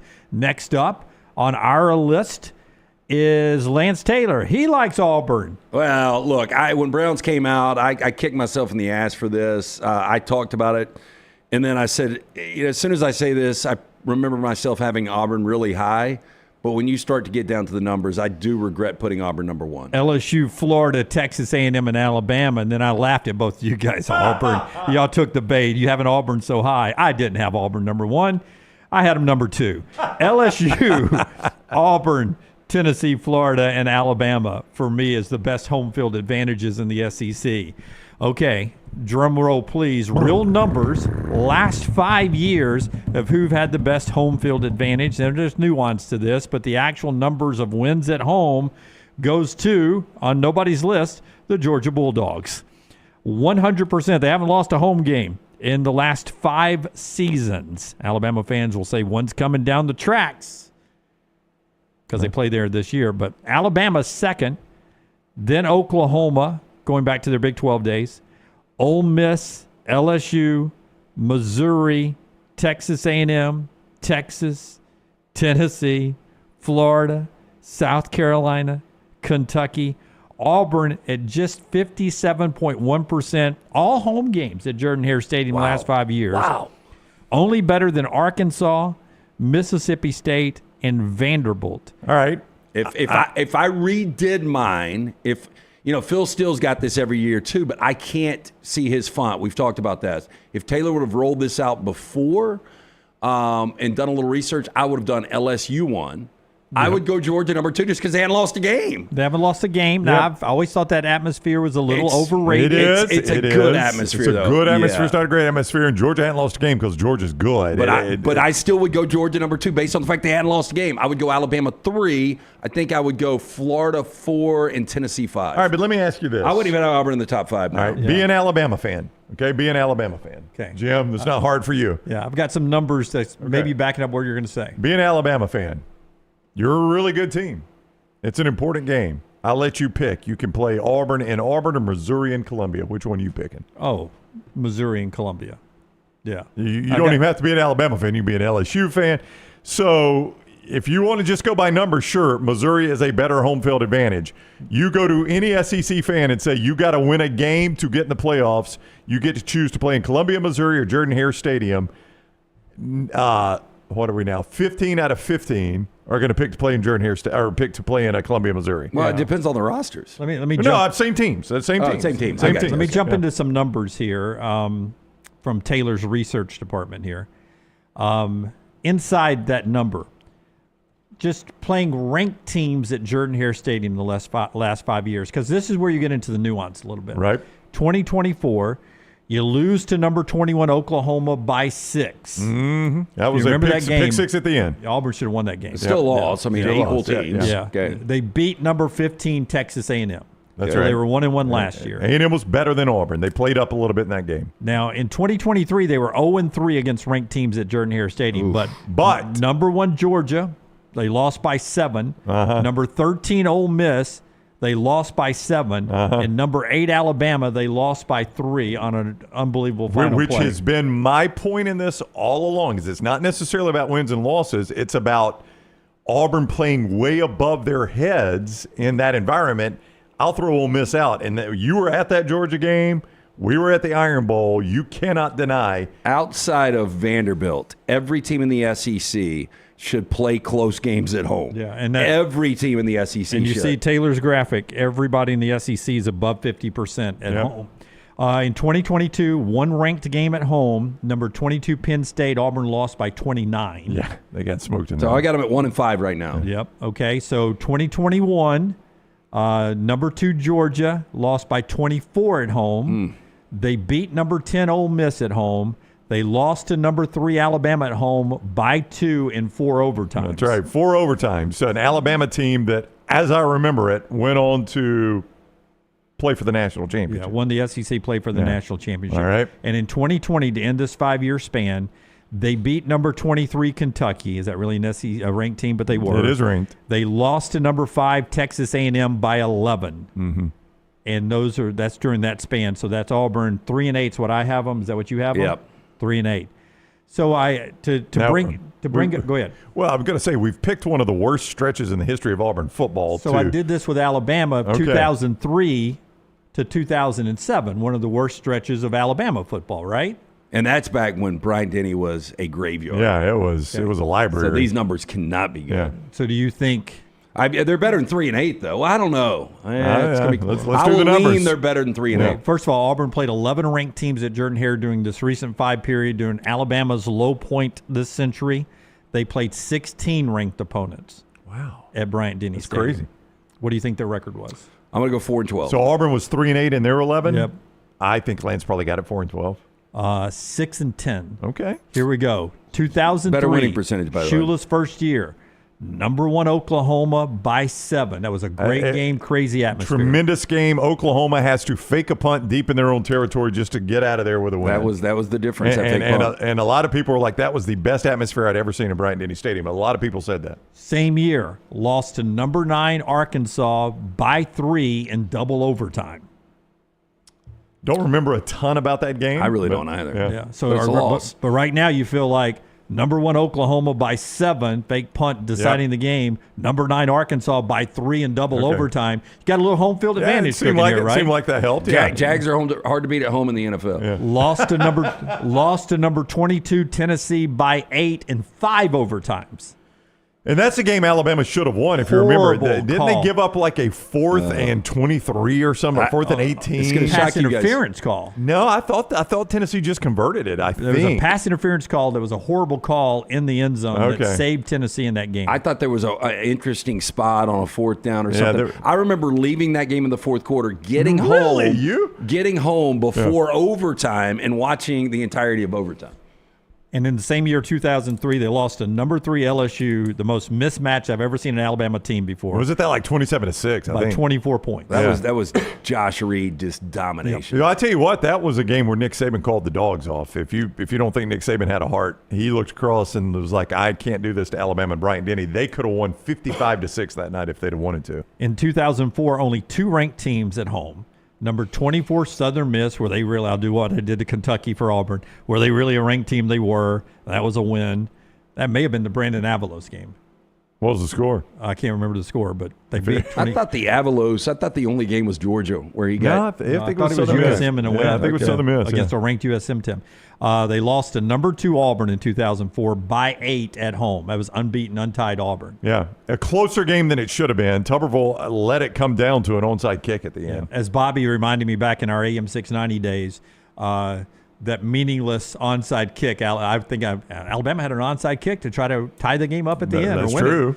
Yeah, it was technically true, but it was by 8. 2005, Alabama beat number 20 Arkansas at home, beat number 5 Florida at home, and I think the first play they threw it over the top. Yeah, that was before Prothro got hurt in that game. Alabama's offense with Prothro that year got hurt in the Southern Miss game. No, he got hurt in the Florida game. Yeah, Southern Miss was the incredible catch. Southern Miss was the catch on the back of the guy's helmet. You're right. In the Florida game, they go deep to Prothro. The first play, Brody Croyle to Tyrone Prothro. That was a good atmosphere. Yeah, that was a great atmosphere. Number 17 Tennessee, they beat them at home. They lost to number 5 LSU in 3 overtimes, and lost to number 11 Auburn by 10 in 2005. That was the best Alabama team of that stretch. Yep. Oh yeah, by far. In 2006. They played 1 ranked team at home. They lost to number 15 Auburn by 7. Mm-hmm. Not a lot of ranked teams. They played Auburn back-to-back years. That's when they switched the. No, I think they did. No, I think they did, Brandon. That's not where they switched the home and home. They never played back-to-back Iron Bowls. They've only played back-to-back Georgia games. Okay, then I miswrote that down. That was probably down at Jordan-Hare. One of those were. Well, was it an even year or odd year? That's the easy. 5. I have them down. Losing to Auburn, that was probably down there, or 6. Well, the Iron Bowl is Jordan-Hare odd years, Bryant-Denny even years. Okay, so 2005 was down there. 2007, beat 16 Arkansas, lost to 21 Georgia in 3 overtimes at home, beat 20 Tennessee, and lost to number 3 LSU by 7. So 6-10. But sort of the same thing we try to paint Jordan-Hare a lot closer against teams you shouldn't be on the field with, like number 1 Oklahoma, number 9 Arkansas, number 3 LSU, some number 2 Auburns, a lot of big teams. Sort of the same thing inside the numbers that we talk about and trumpet Jordan-Hare for. You also get at Bryant-Denny Stadium. And then I think to LT's point, you probably, if we did the same numbers at Neyland and at Tiger Stadium and at Florida Field, you probably get the same result. Games are a lot closer than they should be because of the home field advantage. Should be. I mean, we talk about the SEC, the current construct is much like the NFL, right? So most games should come down, especially at home, to 1 possessions. Yeah, I mean, Scott, can you throw that graphic back up? Where do you draw the line on this graphic of feared well, I don't know, it's going to be tough to draw the line. And remember, this is just last 5 years. This last 5 years. Give me where you would put the line where I no longer fear going to that stadium. Like, you see what I'm saying? Florida, below Florida. Below Florida. You don't fear South Carolina? No, if you're winning 3 out of 4 games at home, that's pretty strong. Yeah, but Missouri doesn't do it for me. I mean, no, nobody's scared to go to Missouri. Nobody's scared to go to Kentucky. Nobody's scared right now to go to Arkansas. Nobody's scared to go to Starkville. I mean, Missouri's just not a fun team to play because they're pretty good, and you really don't get anything by beating them. Yeah, you're excited to go to Vanderbilt because it's generally a win, and Nashville's a fun town.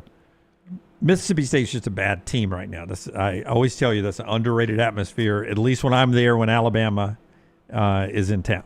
It's usually a pretty big big atmosphere. I would say the most overrated on that graphic, now the percentage is not going to tell you that, but the most overrated on that graphic is Texas A&M. They don't win any big games in that stadium. I know they've racked up 78% of their wins.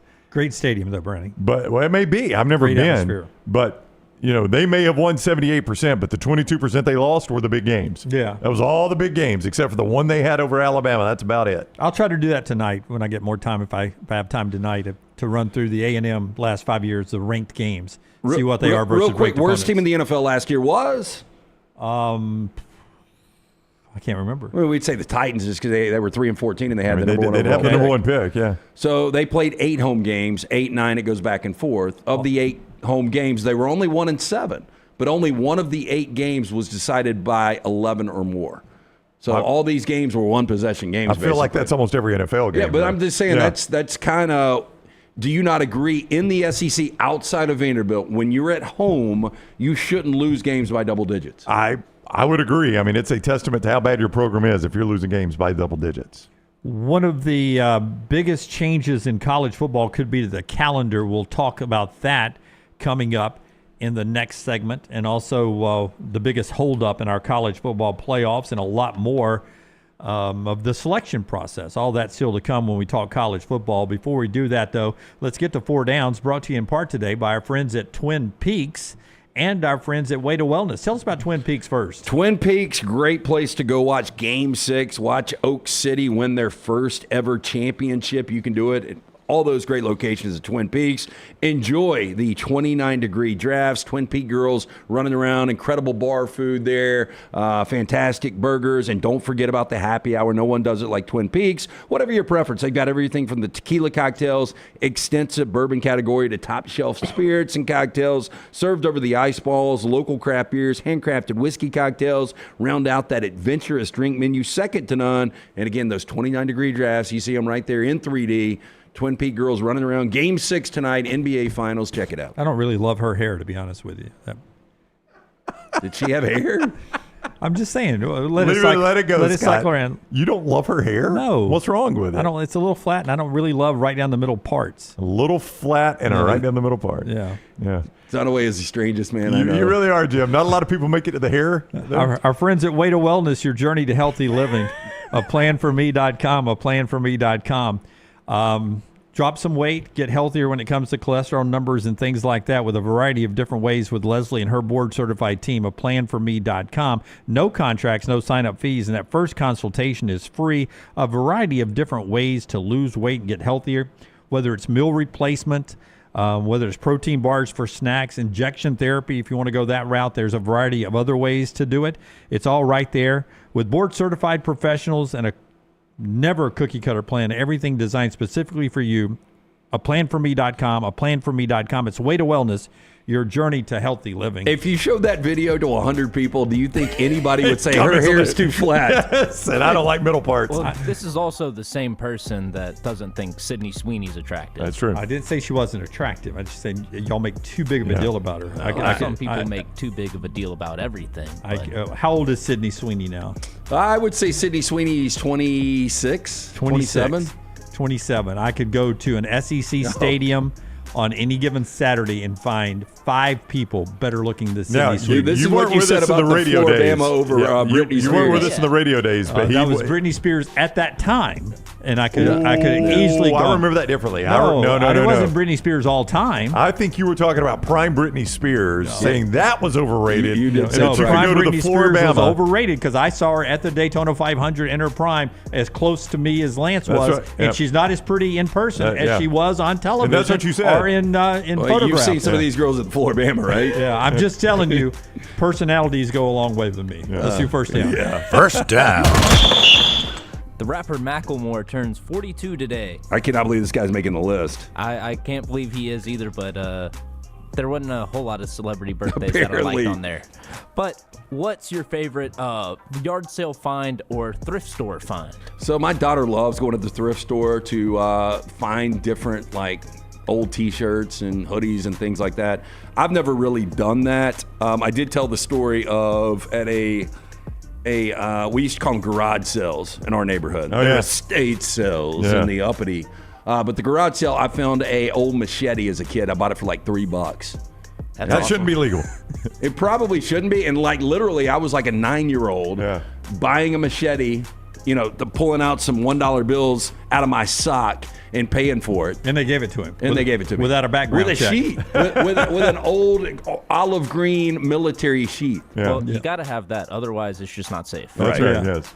Yeah. I mean, fast forward. I mean, nobody would have been surprised if somewhere on ABC Channel 6 WBRC News that night, Joe Langston is like, a Homewood child lost his left arm in an accident. It was dull. It was dull. Really dull. Yeah, it was good. For me, it was a T-shirt that I found on 280 at a thrift store there.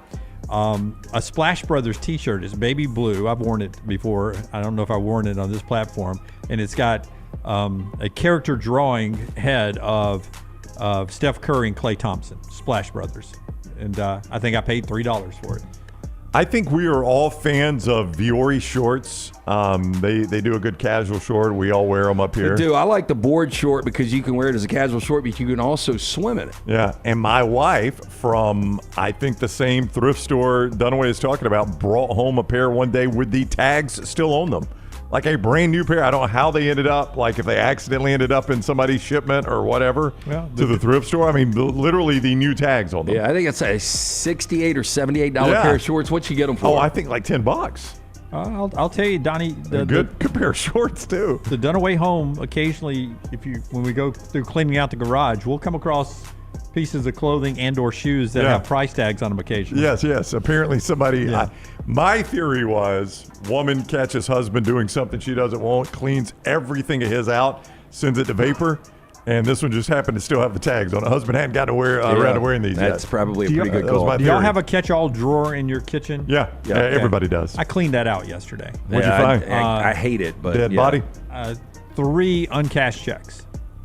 Oh, wow. Yeah, money bags. Man, can't hide it, Jim. One $284, one $329, and one $17.94. You honestly, there is one person I know worse with their finances than you, but that's it. But were those made out to you? No, they were made out to the family, the family? But they're just sitting there collecting dust. It's like Chevy Chase and Caddyshack. I think a check is only good for 90 days, so those may be bad. 90 to 120 days, depending on the bank carrier. Are they all in the window? Nope, they're all out of the window. So now you got to go back to one of them's from the IRS. The $17 one is. You know what all that would have paid for? Sunday ticket. Yeah. Oh, absolutely. Right. Yeah. New golf bag, golf trip. A lot of things. A lot of things. Yeah. Second down. Paula Abdul turned 63 today. Who's your favorite American Idol contestant?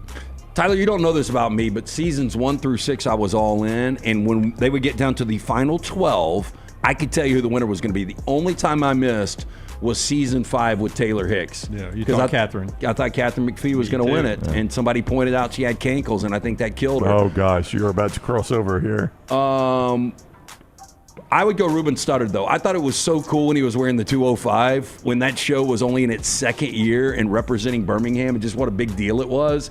And he was just such a personable. Yeah, such a big personality. And I don't know. I just thought he repped the 205 really well. And then obviously Taylor Hicks was easy to pull for us, but probably Ruben for me. And if you don't think Ruben was a big deal around here, he sold out a stadium for a UAB football game, which UAB football doesn't do. That's all you got to say. And everybody calls it the Ruben game. Southern Miss Thursday night. Couldn't get to the place, Tyler. Like Birmingham is stunning. Birmingham police were badly unprepared for it. Like a 10-block radius around Legion Field was completely shut down. They sold out Legion Field for him. I think he did 2 songs at halftime. Did you guys go? Me and Ray Mellick did. We were just, we were going after I was the producer for Herb and Ray at the time. The show was over. Ray and I were going to go sit in the press box. You couldn't get to the stadium. Like, we missed the first half. I've never seen anything like it. They sold out Legion Field, and there were probably another 20 or 30,000 people outside that couldn't get in. They were just going to watch Ruben. Just hire him to do halftime. I know, every week. Catherine McPhee for me. I wanted Taylor to win, but I loved watching her sing. And when she did the barefoot sit down, I think it was a black horses and cherry trees. Yeah, that KT Tunsil song. Yeah, I thought that was just an amazing performance. Did the cankle jump out to you though? It did not. I did not see that. She was barefoot, so you liked it. I'll tell you who brought the cankles the first time to me was Terry Henley. Oh, he mentioned it on Catherine McPhee? Yeah. Third down. Actor Paul Dano turns 41 today. He is more recently known for being the Riddler in The Batman, starring Robert Pattinson. He's a weirdo. And I think it's a fantastic choice for the Riddler in the direction they take that character. So what's the best film casting decision you can think of? Okay, this is a one-off, but Cormac McCarthy's No Country for Old Men. Javier Bardem is Antoine Chigurh. Like, after I saw that, I had to go back the very next week because his performance, the movie's great. I know Forrester loves it, but his performance is absolutely, like, he encaptures a villain that you've never seen on the screen before, and there's, like, an empty space in his head that is, like, so psychotic. I don't know, but I thought that Coen brothers did a great job. So good that I can't even picture anybody else Nobody. playing. And the haircut, he did that himself. Like, everything about it was incredible. Yeah, that's the only Coen brothers movie I like. Paul Dano, by the way, if you go back to The Sopranos, I'm kind of watching it for my 4th time through, but he is a regular in like seasons 5 or 6. He's AJ, one of his best friends. Oh. Yeah. Early Paul Dano. Yeah. I'm going to go back to a movie that often gets referenced because of me on this show. Godfather? Godfather? No, In the Line of Fire. John Malkovich playing a deranged wannabe presidential assassin is perfect. Beef Stroganoff? Beef Stroganoff, yeah. Never ate it again after that. But, I mean, John Malkovich is perfect in that role. And, I mean, spoiler alert, it's been forever, but he's building a gun that will not set off a metal detector, and he has to go out to a lake and test it. And he shoots a duck, and some guy's like, why did you shoot that duck? He just turns around and puts a slug in this guy. And he just sits there like nothing happened. I mean, that was vintage John Malkovich. He's fantastic in that role. I don't have one. Do you have one? Well, you thought Gary Busey for The Bear, right? That's right. That was perfect. I mean, there are some characters that the real life person, I forget like I'm having a hard time right now. Like Steve Carell did a commencement speech the other day, and I have to think to myself, man, I can't believe he's doing commencement speech after all that sexual harassment stuff he went through. And then I was like, that was just a character on the morning show. Steve Carell didn't actually do that. Yeah, I thought he died in a car accident. By the way, don't watch Mountainhead. You know, Jesse Armstrong, one of the producers and writers for Succession, did that standalone movie with Jason Schwartzman and the guy that played Chevy Chase in Saturday Night. But Steve Carell, it's 4 billionaires get up to this mountain home. Awful. Yeah. I will tell you, anytime people talk Fox News, I always picture the guy from Succession being Rupert Murdoch. I know that's really not Rupert Murdoch, but that's basically what that character was based on. And so in my head, when they talk about Rupert Murdoch, Brian Cox. I always picture about Brian Cox. Yeah. Whatever his name is. 4th down. Well, that's pretty well cast there, too. Brian Cox played that role Did it great. And a bunch of no-name actors. Yep. Today in history, The first Garfield comic strip was syndicated. So describe everything that goes into your perfect lasagna. I would never even attempt to make one of the. I think it seems like such a difficult dish. Boy, it is. Our friend Charlie Vitella at Petrocelli's used to have a chicken lasagna that I loved. I like a sweet Italian sausage in my lasagna. I'm with you. All the other stuff, I don't know how you do it. Layers and ricotta cheese and all that kind of stuff. I want mozzarella. limited ricotta cheese. I don't like heavy ricotta in mine. Please. Ooh, no, I like the ricotta. I like cheese. it too. I'm more meat sauce and pasta. I don't mind a second or third day lasagna that's a little dry. No, absolutely. I love a good lasagna.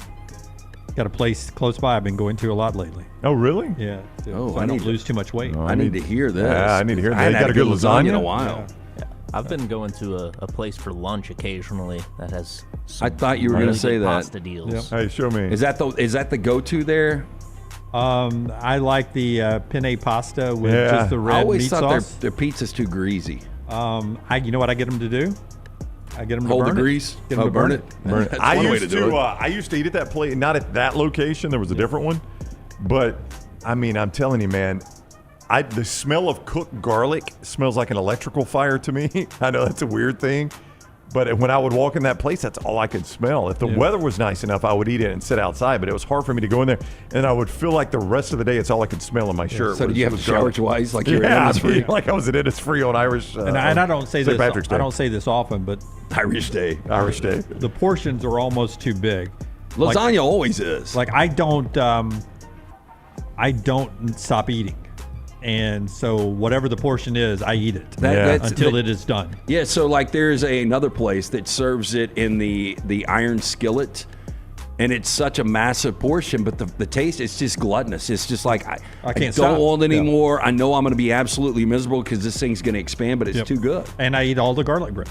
I mean, however big of the piece of the garlic bread you put in there, I eat the whole thing. If you give me the whole loaf, you know what I'm going to do? I'm going to eat the whole loaf. I'm going to sop the grease and the red sauce on the sides with it. I'm going to eat the whole loaf. Do you think you could go 1 year if you had a time machine and you had to eat every meal at an old restaurant, all 3 meals for 365 days? Do you think you could find 1,000 old restaurants that would work?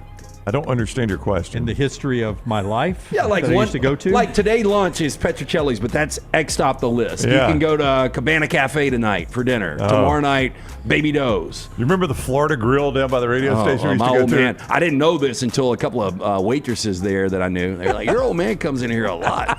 Yeah. That's our 4 downs today. The show being brought to you in part by LancesLock.com, LancesLock.com, and our friends at Hemp Hill. Yeah, we've been on a roll. Had a little bit of a off day yesterday in Major League Baseball, but we bounced back today. We have Game 6 up and available tonight. NBA Finals. Jump on board. Oak City minus the 6 there against the Pacers. We've also got Major League Baseball free play every single day. It is always brought to you by our friends at Hemp Hill Services. Trust the name. Everyone is trusted since 1954. Whether you experience plumbing, heating, or cooling issues in your home or business, they are ready to serve you. 205-229-2090 or hemphillservices.com. Everything Next Round is on demand now in the podcast section at nextroundlive.com.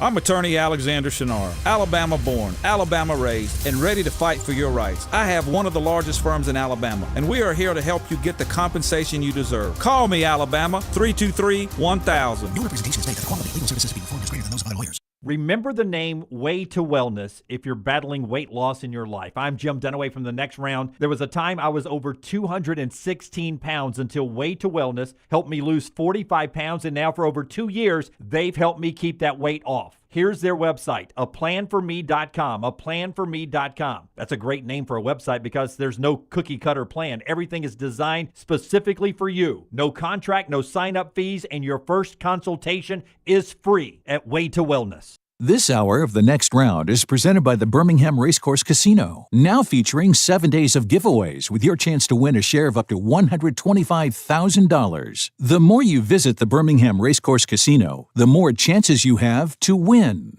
Hang out with The Next Round on the go. Whether you're driving to work, running errands, sitting on the beach, or you just need a break from the real world, we can keep you company. Check out The Next Round, Mystery Fifth Hour, and our other shows on your favorite podcast app. We'll meet you there. Storm season is here. Make sure you have a plan of action in place right now. Greg from Pell City and Storm Restoration Roofing should be your first call when storms hit. Insurance companies love working with Storm Restoration Roofing because of Greg Nelson's name and reputation in the industry. When storms hit, call Greg Nelson. He's local, 205-542-3531. He's the home of the free no-cost roof inspection. Greg from Pell City on Facebook, 205-542-3531. It's Storm Restoration Roofing. No matter the occasion, the Next Round store has you covered with whatever you need. Head over to nextround.store and start filling your cart up now. When you wear your gear, make sure to let us know by posting on socials, and you might just end up seeing yourself during a commercial break.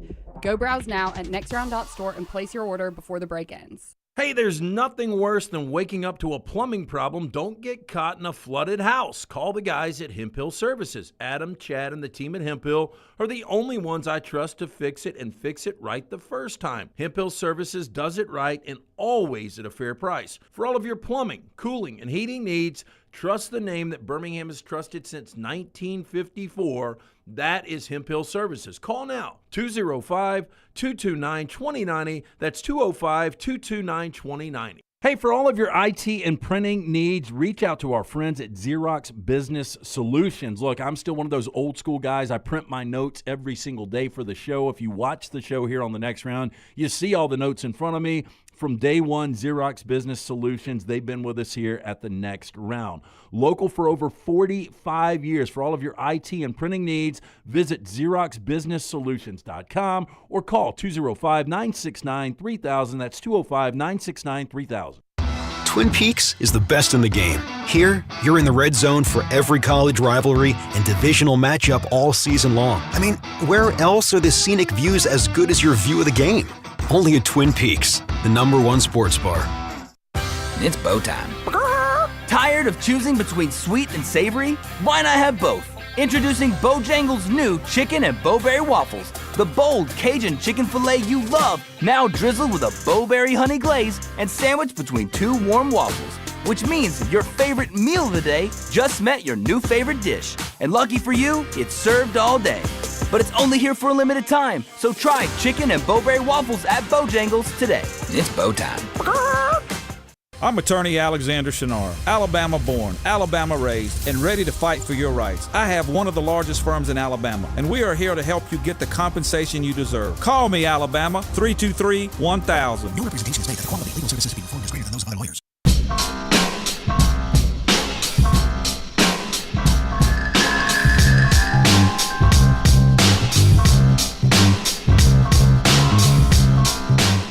All right, we roll on.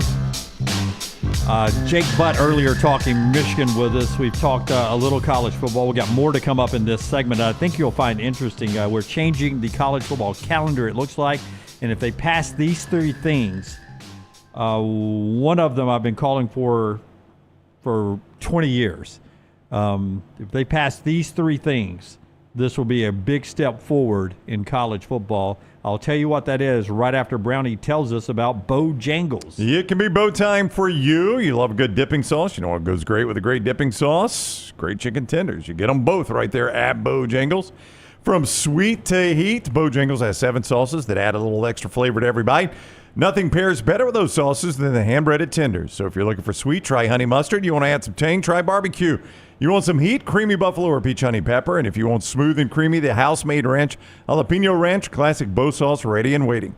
So head to Bojangles and order some hand-breaded tenders with your favorite sauce today. It's Bo time.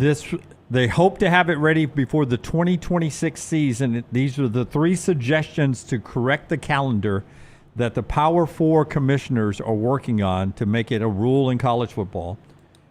One of them is the one portal. Okay. That's one thing we talked about earlier.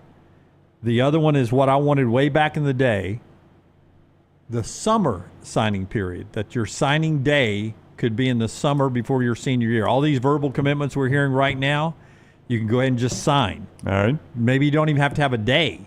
Just it's a window. We make it sound like it's a signing day. That's usually just the first day of the signing period.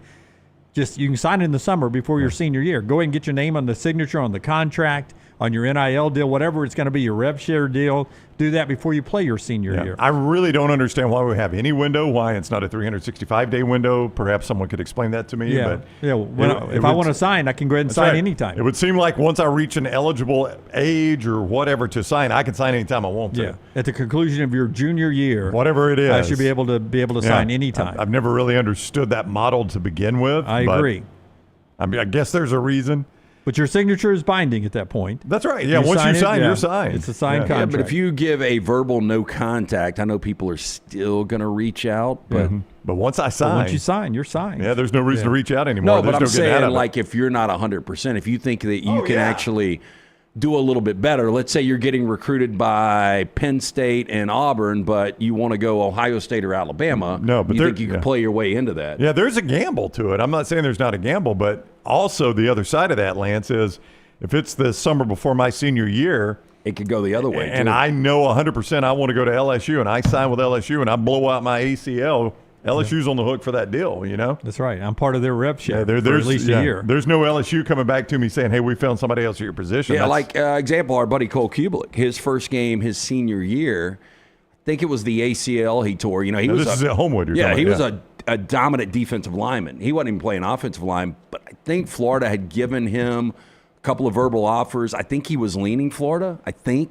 and because of the injury. You're not trying to cut into Cole's numbers over in Jocks right now, are you? Telling me Auburn wasn't his first choice. Cole He's really, Mr. Auburn. Cole really grew up hating Auburn. No. I'm not saying that. I just think Florida was right there, and that was, in the Spurrier days. I mean, that was big time program, but Cole was a dominant defensive lineman. But my point was going to be, once the injury, then I don't think the recruiting was as high as it once was. Right. So it does work both ways. It absolutely does. The other thing is what a lot of coaches started clamoring for back in the spring is June OTAs.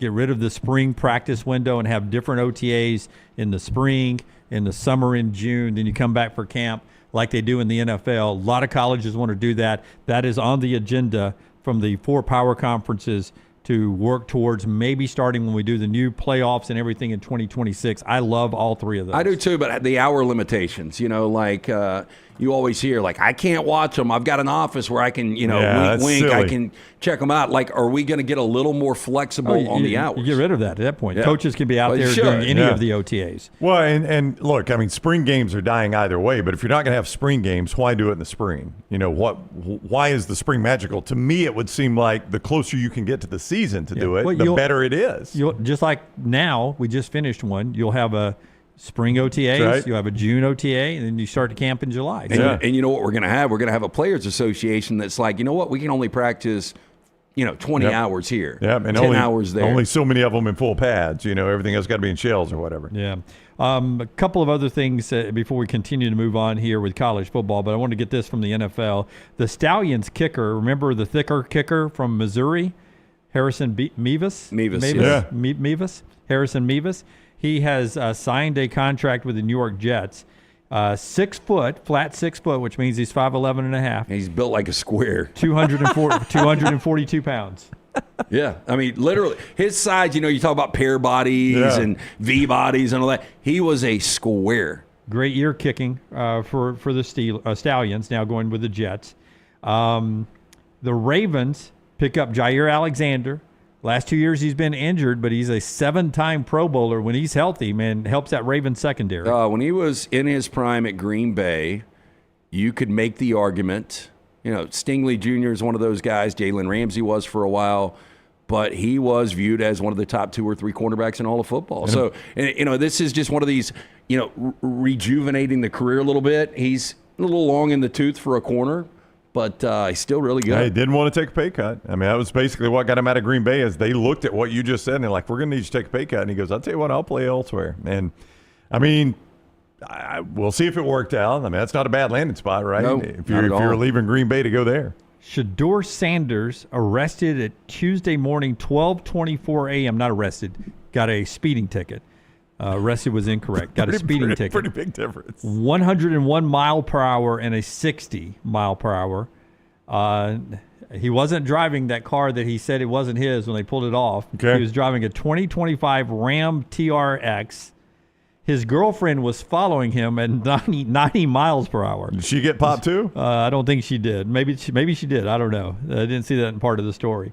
But 12:24 a.m., he's got a 2025 Ram going 101 miles per hour on I-71. Hey, those Rams, like I remember, going 90, 95, and I'm like, this is way too smooth to be going 90, 95. The fastest I have ever been on a street in a vehicle, I've done a laps around Talladega, but on an actual public street was in a truck. I was not driving. A buddy of mine was, and we were getting after it on 459. Were you in the back of it? I was not in the back of it, no. That was not the 80s. Okay, so we saw the... I had somebody in the back of my truck last night. Beg your pardon? We had a little party in our old neighborhood, and I was giving Betsy, our next-door neighbor, a ride back up the hill to her house. And why'd you put her in the back? We were packed in the front. Betsy, you hop in the... I can give you a ride, but it's going to be in the back. Yeah. She hopped in the back, and about halfway up the hill, she was like, woo, this is fun. Hey, I forget how much fun it was riding in the back of the truck. As a kid, riding in the back of the truck was fantastic. I cannot believe we did it, but it was fantastic. It was the best. I've told this story, I think, before, but Little League, the Dempsey family, used to have those, I don't know how to describe them. You know the lawn chair you fold out and it's got like fabric and they cross? Yeah. You know what I'm talking about? Yeah. They call them lawn chairs. Lawn chairs, yeah, but in the specific ones, it's got like that fabric that crosses. Then the nylon type. Fall through it? Yeah. That's right. They'd have two of those sitting in the back of the truck. Yep. And they would just sit in those, and they'd, from their house to the ball field. Yep. Roll around the corner, you'd have to hold on. Yeah, you'd have to hold on. There's that Instagram, it's it might be on X too, but growing up 70s, 80s, and there was a little meme the other day, and it said, this is how we carpooled back in the day, or this was our car seats. And it was like 6 little leaguers in the back of a station wagon. I remember the Flints, we called it the Flintmobile. It was the old wood panel station wagon, and they would all be in the back. Yeah. If that thing flipped, our Little League coach would come pick us up for practice. Yeah. You used to talk about the beer cans rolling around in the back, right? He was a painter, and the Bud Heavies would roll, the empty cans would roll back and forth at our feet as we run. He'd save them. A true life butter maker, right? Yeah, absolutely. And that's how he'd pick us up for 9 and 10-year-old baseball. He'd pick us up. You know what was viewed as redneck when I was a kid? If you had one of these, I think sun dropping a moon pie. No, this is a car, but you were viewed as a redneck. And as I look back on them now, a Grand National SS. No, that was one though. As I look back on them now, they're actually pretty sweet in retrospect as the El Camino. I love El Caminos. I do too, Tyler. I don't know why I like them, but boy, when I was growing up, if you had one, that was a sign that you were a redneck. Now, I was in Calhoun County, so don't see them anymore. We saw, our man Aaron Paul. They don't make them anymore, do they? No, I don't think so. No, they don't. Did you? I like El Camino. Looking back on it now, it's kind of a cool looking, like a vintage El Camino. It is not. It's like a Camaro and a pickup truck mixed together. It had a just baby. Screams America. Yeah, we had one in the neighborhood. Oh yeah. I knew people that had El Caminos, and I did not want one then. But as I look back on it now, I'm like, it's kind of a cool vintage car. Back to Shador. When we played the clip from Bussin' with the Boys yesterday with Diego Pavia, what was the clip? He said several things. One of them, they're going to run Tennessee Bandias for the next few years. You don't want to play in the Big Ten. You want to play in the SEC. So you don't listen to Big Ten offers. You only listen to SEC offers. But we didn't have the comments about Shador, right? Did not have Diego talking about Shador. Did you see this? I did not. The quote, I was thinking about going to Jackson State, but Dion was so real. He was like, hey, you're not going to play. This ain't 50-50. My son's playing regardless, even if you're better. Yeah. Wow. So is that good to be that? Like, if I'm a Colorado fan, are you like, I mean, I know that was at Jackson State. I mean, Shador was really, really good. But they didn't have anybody better. I don't think they would. By the way, Diego Pavia was not better than Shador Sanders, so he was not going to play for us. That is interesting. No. Hey, we want to back up. You ain't playing. Yeah, that's right. But you will. Yeah, we're looking for QB2. Odie's last night. What was the question? The question was, who came first? And after this, like, I started just thinking about, you guys jumped Tiger Woods so fast and dogged out Paul McCartney. Like, it's a lot closer, and maybe I think the majority of people would go Paul McCartney in this. Anyway, what came first, Paul McCartney or Snickers? Oh, LT, Snickers was around. I always assumed these candy bars were invented in World War II. Like our troops needed a way to have a good pick-me-up on the front lines. By the way, Paul born during World War II. Yeah, I'm going to say this yesterday, 1942 for Paul. Yeah, I'm going to say the Snickers came in. The actual name Snickers came in 1962.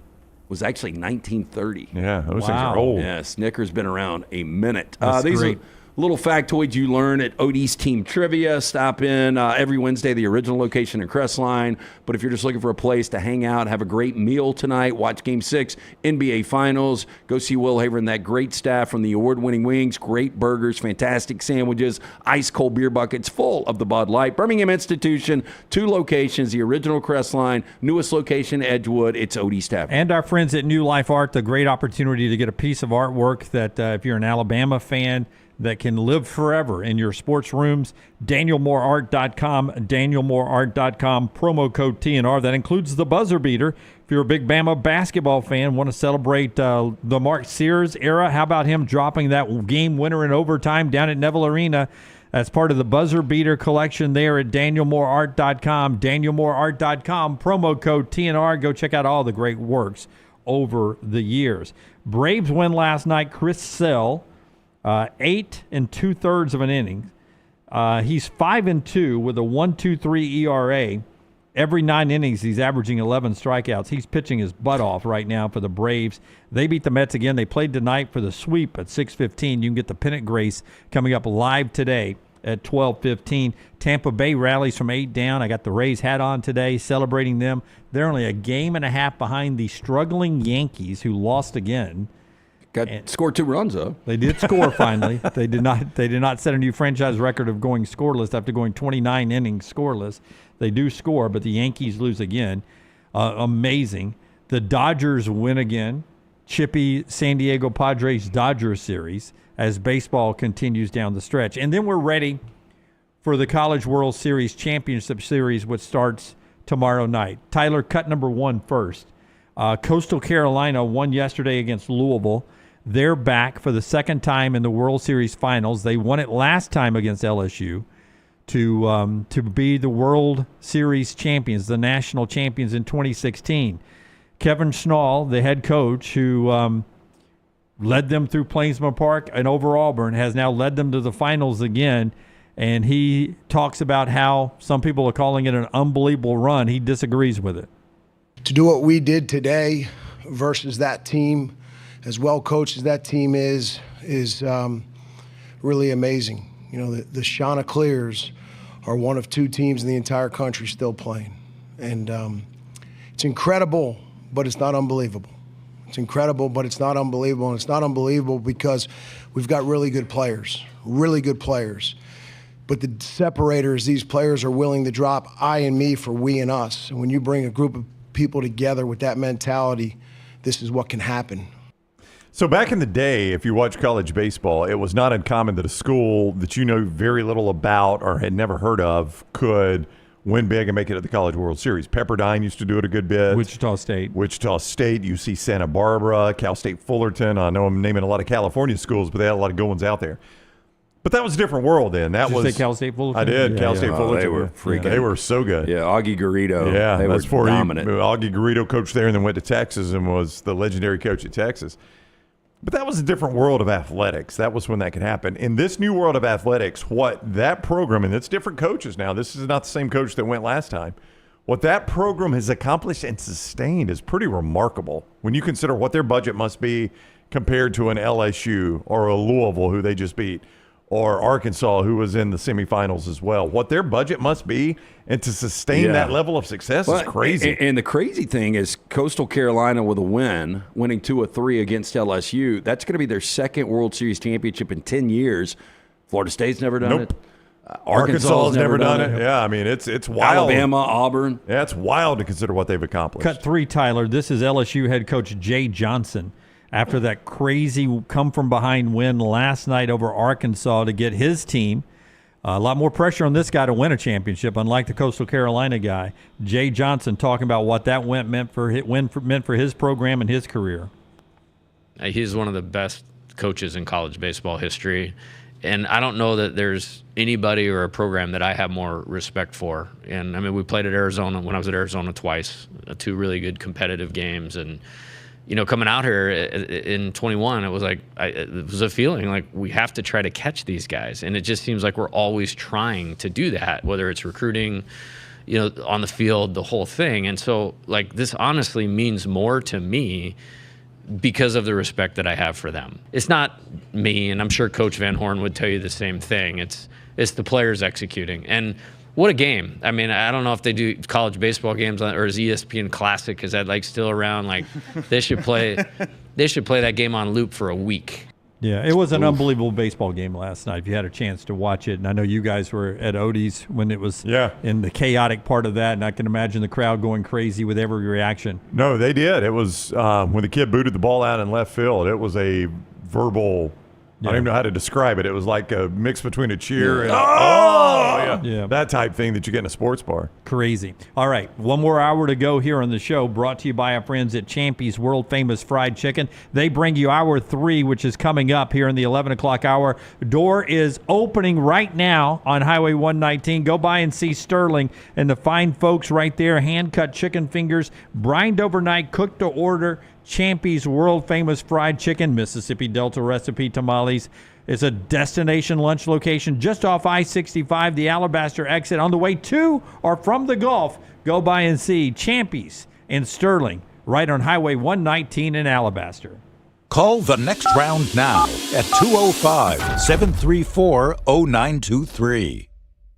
I'm attorney Alexander Shunnarah, Alabama born, Alabama raised, and ready to fight for your rights. I have one of the largest firms in Alabama, and we are here to help you get the compensation you deserve. Call me, Alabama, 323-1000. No representation is made that the quality of legal services being performed is greater than those of other lawyers. Hey, there's nothing worse than waking up to a plumbing problem. Don't get caught in a flooded house. Call the guys at Hemp Hill Services. Adam, Chad, and the team at Hemp Hill are the only ones I trust to fix it and fix it right the first time. Hemp Hill Services does it right and always at a fair price. For all of your plumbing, cooling, and heating needs, trust the name that Birmingham has trusted since 1954. That is Hemp Hill Services. Call now, 205-229-2090. That's 205-229-2090.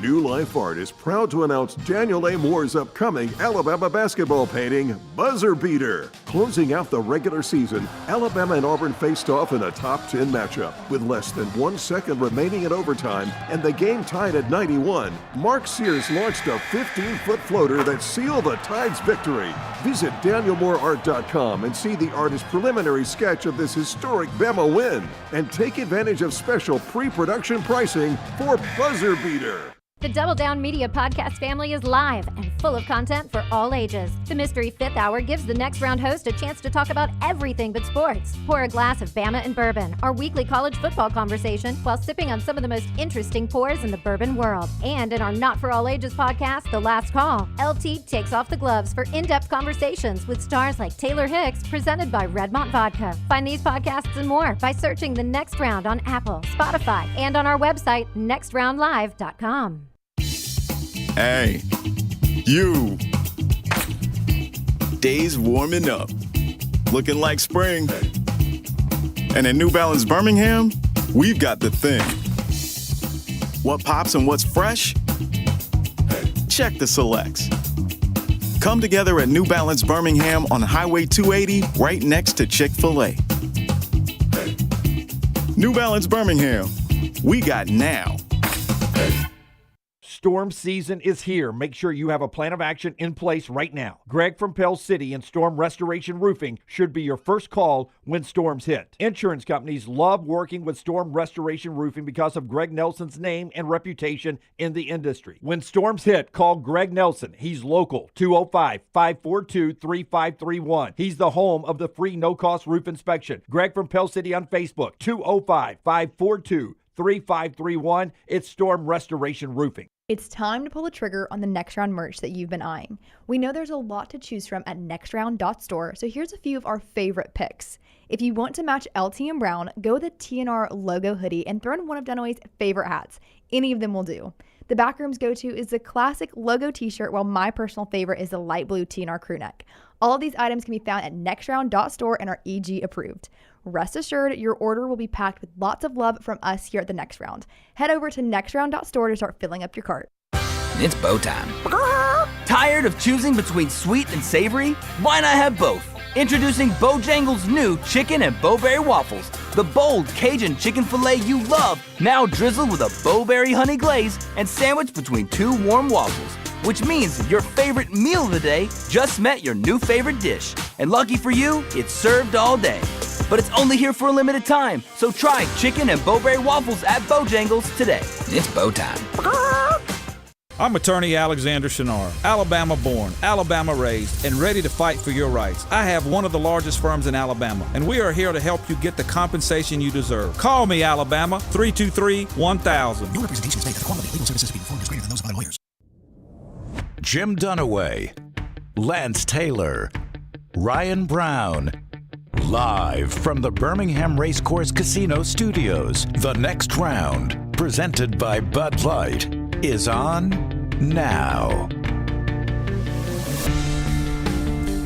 All right, final hour of the show, as I told you, always brought to you by Champions and our friends at Storm Restoration Roofing. That's Greg from Pell City.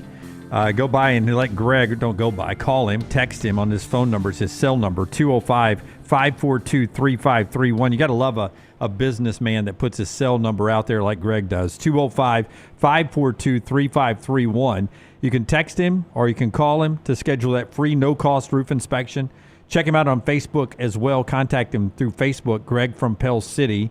Or if you see that black truck rolling around town with the Next Round logo on it, walk up to him and say, hey, man, are you Greg from Pell City? I recognize that truck anywhere. What about that free no-cost roof inspection? It's a great way to meet Greg and find out what's going on your roof. When's the last time you had it inspected? He's got a great relationship with insurance providers. He's going to help you walk through the process to get the most out of your insurance. He's got storm damage repairs. He's got his builder's license that can help with that. Full roof replacements when it ages out. But start with that free no-cost roof inspection, 205-542-3531. A-plus rated with a Better Business Bureau. Locally owned for over 20 years. He and his lovely wife, Andrea. It is Storm Restoration Roofing. All right. Some holdups as the college football leaders left the meetings yesterday. They were in Asheville, by the way. They were at the Biltmore where they were meeting for 2 days. At the Biltmore in Asheville. I thought you said Nashville. Asheville. Wait a minute. Asheville. Yeah, in the mountains. You ever done the tour? At the Biltmore? Yeah. No. I'm not either. You ever done that? Nope. Have you ever been to Asheville? I have never been to Asheville's a cool little town. It really I like is. it. It really is. And that's where the college football leaders got together. And they met and they left with, quote, everything still on the table. Now, none of the commissioners, the Big Ten commissioner only joined by Zoom. The other 3 power conference commissioners, including Greg Sankey of the SEC, were there in person. They got on the same elevator leaving together, no comments to the media, even though the media was yelling out questions. Commissioner Sankey! Commissioner Sankey! Like he was the president of the United States? They had no comment, but I think it's Rich Clark is his name, the guy who's the second year as the executive of the College Football Playoff Committee. He says, I don't think there's a way we can get to 16 teams in the playoffs without the SEC and the ACC going to 9 conference games. Now, why is that? Did he explain why in his mind that that's the case? Ross Dellinger's reporting is that the biggest holdups are right now the Big Ten and the SEC no longer agree on the format.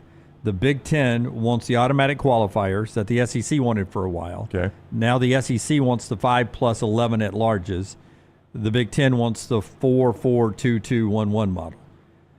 And the other one is that the Big Ten believes that all the Power 4 conferences should play 9 conference games. And that is something the Big Ten is digging their heels in on. And the Big Ten and the SEC have to agree on the new format. Okay, so all right, so I guess I misread this. So he's not saying that if the SEC doesn't play 9 conference games, we can't do a 16. He's saying the Big Ten's never going to agree to it unless the SEC does 9 games. That is what is being said now, that the Big Ten has dug their heels in on every Power 4 conference playing 9 conference games. The ACC and the SEC do not do it yet. I think the SEC is all in on doing it, Brown, if they are able to change how we decide who is in the playoffs with the strength of record, strength of schedule, that type of metrics, analytics. You know what this seems to me? And almost like a memo went out internally with all Big Ten and Brett Bielema kind of leading the charge. It's almost like we want to win over the SEC. We want to dictate something. And we want to be the ones that dictate the SEC has to get on board with something we're saying, which is a 9-game schedule. Yeah, as opposed to us always doing what they want. Yeah. And look, I think inevitably, I mean, Saban was for 9 games years ago. 3 people in attendance for yesterday's meeting. A representative from Sports Source Analytics, a Google mathematician, and a university math professor all had presentations inside the room. And according to Ross Dellinger, they're coming up with strength of record models and metrics that they are presenting to the power conferences on how to better judge who are the best teams in college football. But all of them said, in order for these metrics to work, you guys have to schedule more Big 12 versus ACC, Big 12 versus Big 10, Big 12 versus SEC, SEC versus ACC, SEC versus Big 12, SEC versus Big 10 games. Y'all have to play each other more for all these metrics really to work. Yeah. Because we don't have like schedules. Yeah, you can't operate in your own bubble. Yep. Let me ask you this. If you polled the 16 SEC head coaches and said, you get your pick here, we'll either add another conference game or we'll keep the 8 and we'll do the discussed SEC Big 10 challenge, what do you think that vote looks like? So I either get to pick as an SEC coach, I'm going to add another conference game, or I'm going to keep 8 conference games and I've got to play a Big 10 team every year. I think it's split 8-8, Brown. You think so? Well, I mean, I think it's the same, right? Is it? No, that's the question I'm asking. Here it is, because in that model, if I'm at Alabama, I'm going to be playing Oregon, Michigan, Ohio State, USC every year. Right. If I'm at Georgia, I'm going to be playing Ohio State, Michigan, Oregon, or USC every year.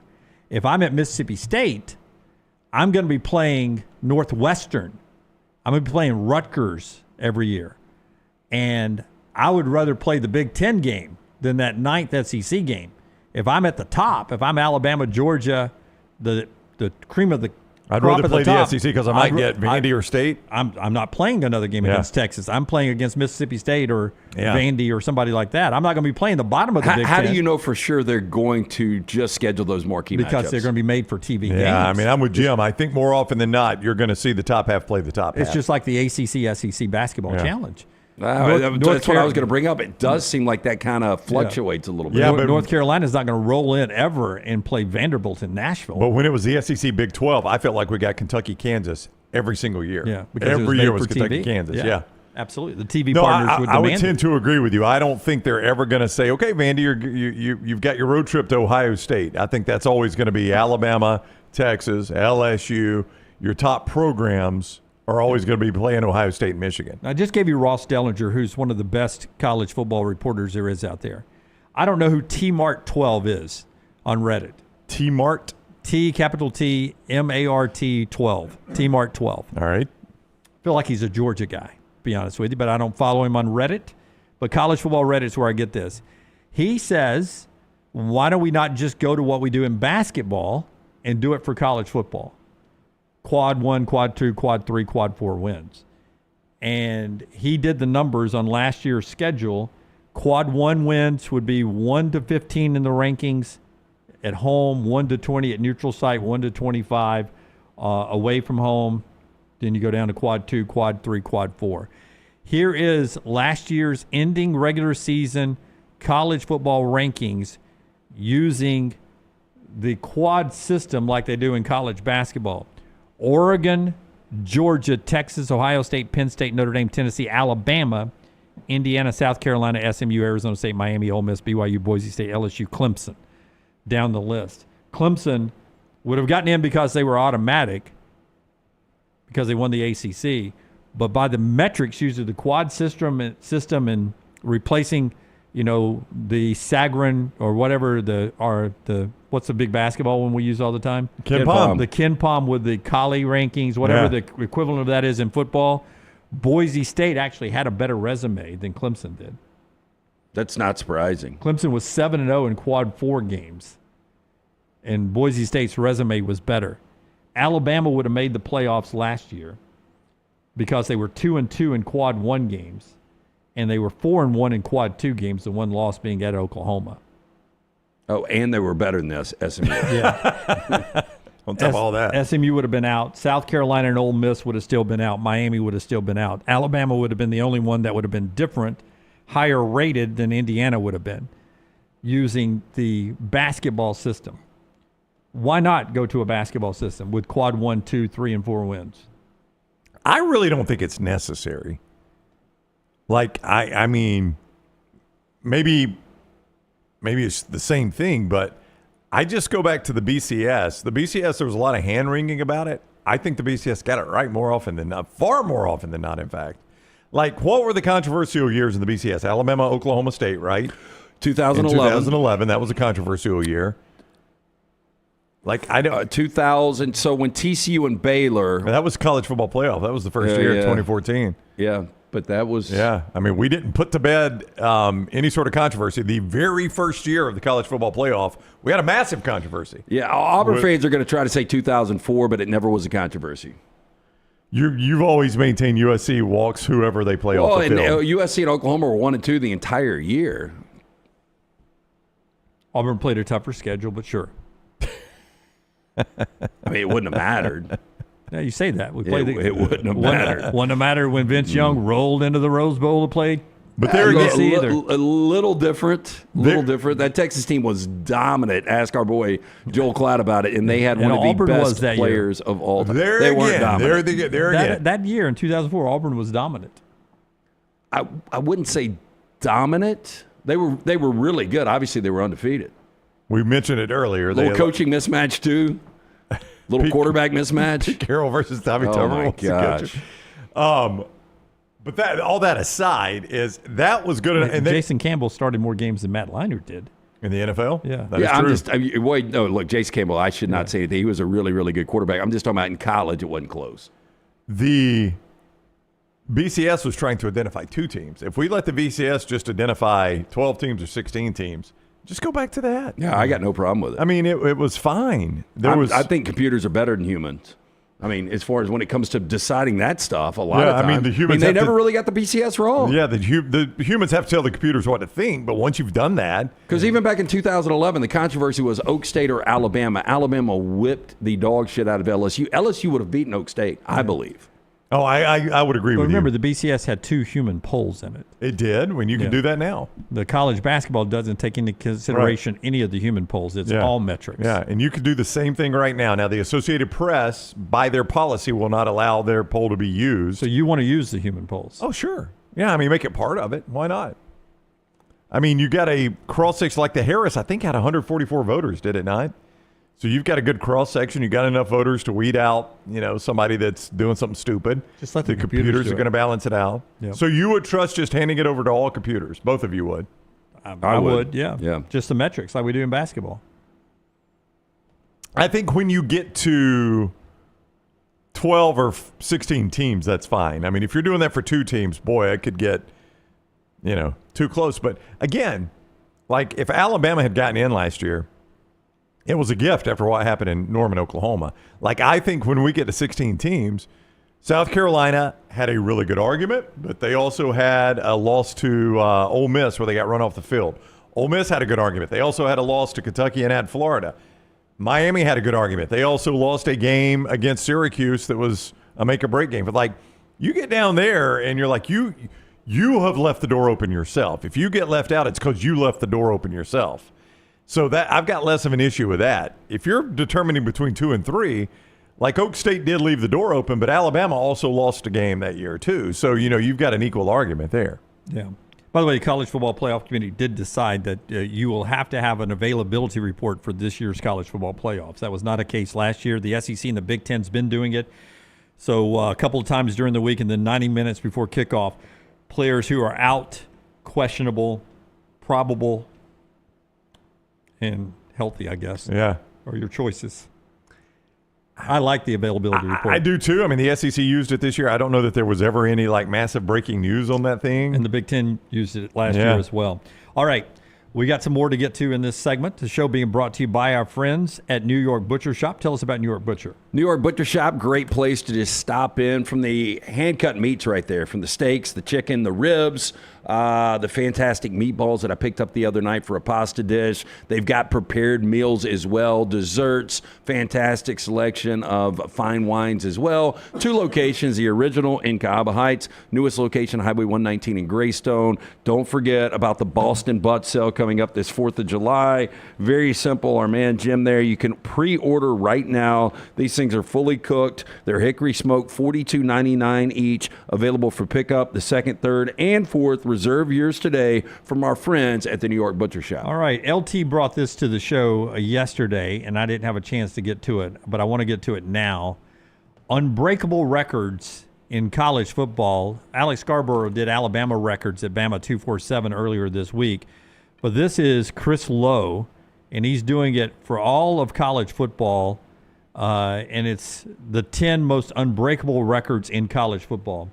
And you said you found this interesting, and it drew me in just when I saw the cover picture of Bobby Bowden and Nick Saban. Which ones did you find most interesting? Well, I think the top 3 are impossible to ever break. Okay. Now, I say this, number 2 was almost broken last year, but that was a one-off. That was a one-off. It didn't happen. It was more games, that whole bit. But number 1 on the list is Oklahoma's 47-game winning streak. So 47 straight games Bud Wilkerson in Oklahoma won back in the 50s. See, because to do that now, obviously, it's going to have to include college football playoff games, and it would be hard. So 47 games? We're almost 3.5 seasons, basically. Yeah. So you're going to have to go 2 full seasons of sweeping the college football playoffs. Now it's just 2.5 years by the time it's done. Because you're right. 17, 34. We talk about, are we ever going to see? I think we asked Conor O'Gara the other day. He's like, well, never's or forever's a long time. Probably will, but that's just a one-off. To see it in 2.5 straight seasons, and this was back in the 50s when they did it, it is pretty amazing because of the 47 wins, 35 held opponents to single digits. They recorded 22 shutouts in those 47 wins. Yep. Different game back there. And by the way, 1953 to late November 1957, they didn't lose a game. Barry Sanders, his magical season in 1988 is number 2 on this list. Single-season NCAA record of 2,628 yards. Last year, Genty got to 2,601. But Sanders did it in 11 games. Genty played in 14. That's incredible they needed that many yards. And I still think even if you get a 15-game season with a national champion, you just don't – there was such an emphasis on running the football last year for Spencer Danielson and that Boise team. I just don't know if you're going to get that again. Derrick Henry would have broken it in today's world with 17 games easily. Well, I mean, 15 games had, what was it? 2,000 and something. 2,200, I think. It wasn't even close, really. Yeah. Would do it with 17. Well, he would need, I guess, 300 yards in those other 2 games, which Derrick Henry certainly could do. But my gosh, 11 to 17, that's crazy. It's not even close. It's not even close. 50% more games there. Florida State's top 5 finishes. You know, it took a while to equate to national championships, but when you're in the top 5 of every AP poll from 87 to 2000, hard to see that one ever being broken. Nick Saban's as dominant as we've ever seen, and he didn't even do that. Yeah. So I don't know how anybody else is What is Kirby's current run? Was not in the top 5. They weren't last year, Last were they? year when they ended, right? Well, there you go. Yeah, it's 0. I think it's at 0 currently. They may have finished 5th. Go check. I will look. They were not in the Final 4. So number 4, this kind of goes back to number 2, Oklahoma's wishbone onslaught, they call it. If an offense is rushing for more than 250 yards per game today, there were 4 last year. They say that's considered a punishing rushing attack. Most of those are academies. Do you know what, Brown, Oklahoma averaged in 1971 when Barry Switzer was the offensive coordinator? Barry Switzer was the OC. I'm talking about rushing yards. Rushing yards. It's an astounding amount. I'm going to say 525 a game. God almighty. Well, they ran every play. It was 472. Well, I know, but 525. Well, they ran every single play. Yeah. They never threw the football. Then we have Alabama beating Virginia Tech and 77-0. Then they run for 714 yards or something. I mean, to average 472. No, it's incredible. I'm not taking a shot at it. We've seen this one before. Florida quarterback John Reeves is number 5, where he threw an NCAA record 9 interceptions and a 38-12 loss to Auburn in 1969. I mean, nobody's given that opportunity. First of all, great quarterbacks are never going to do it. Yeah.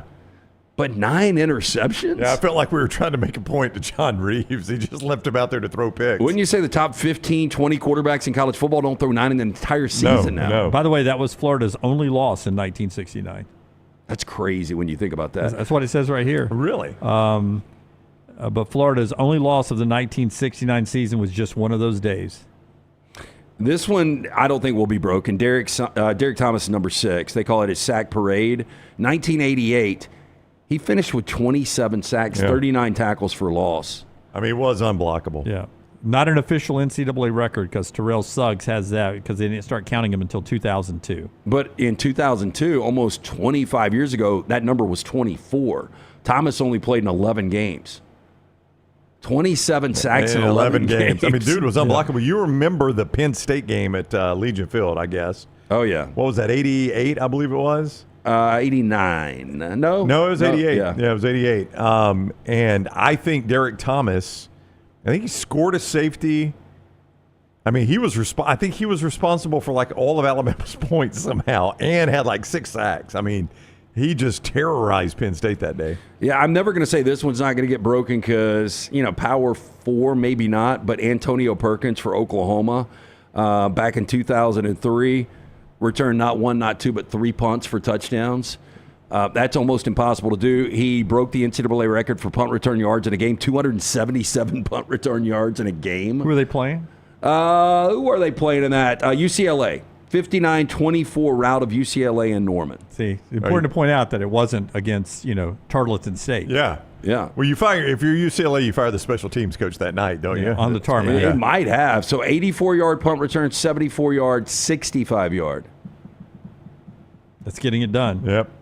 That's pretty crazy. Number 8 on the list, Marcus Allen's amazing run. Just reading verbatim, after coming to USC as a defensive back, I didn't realize that, playing some fullback early in his career, Marcus Allen did some things in 1981, his senior year. Not even Sanders accomplished in that 88 season. For starters, Allen rushed for more than 200 yards in 8 of 11 games. Finished with 2,342 yards, won the Heisman Trophy.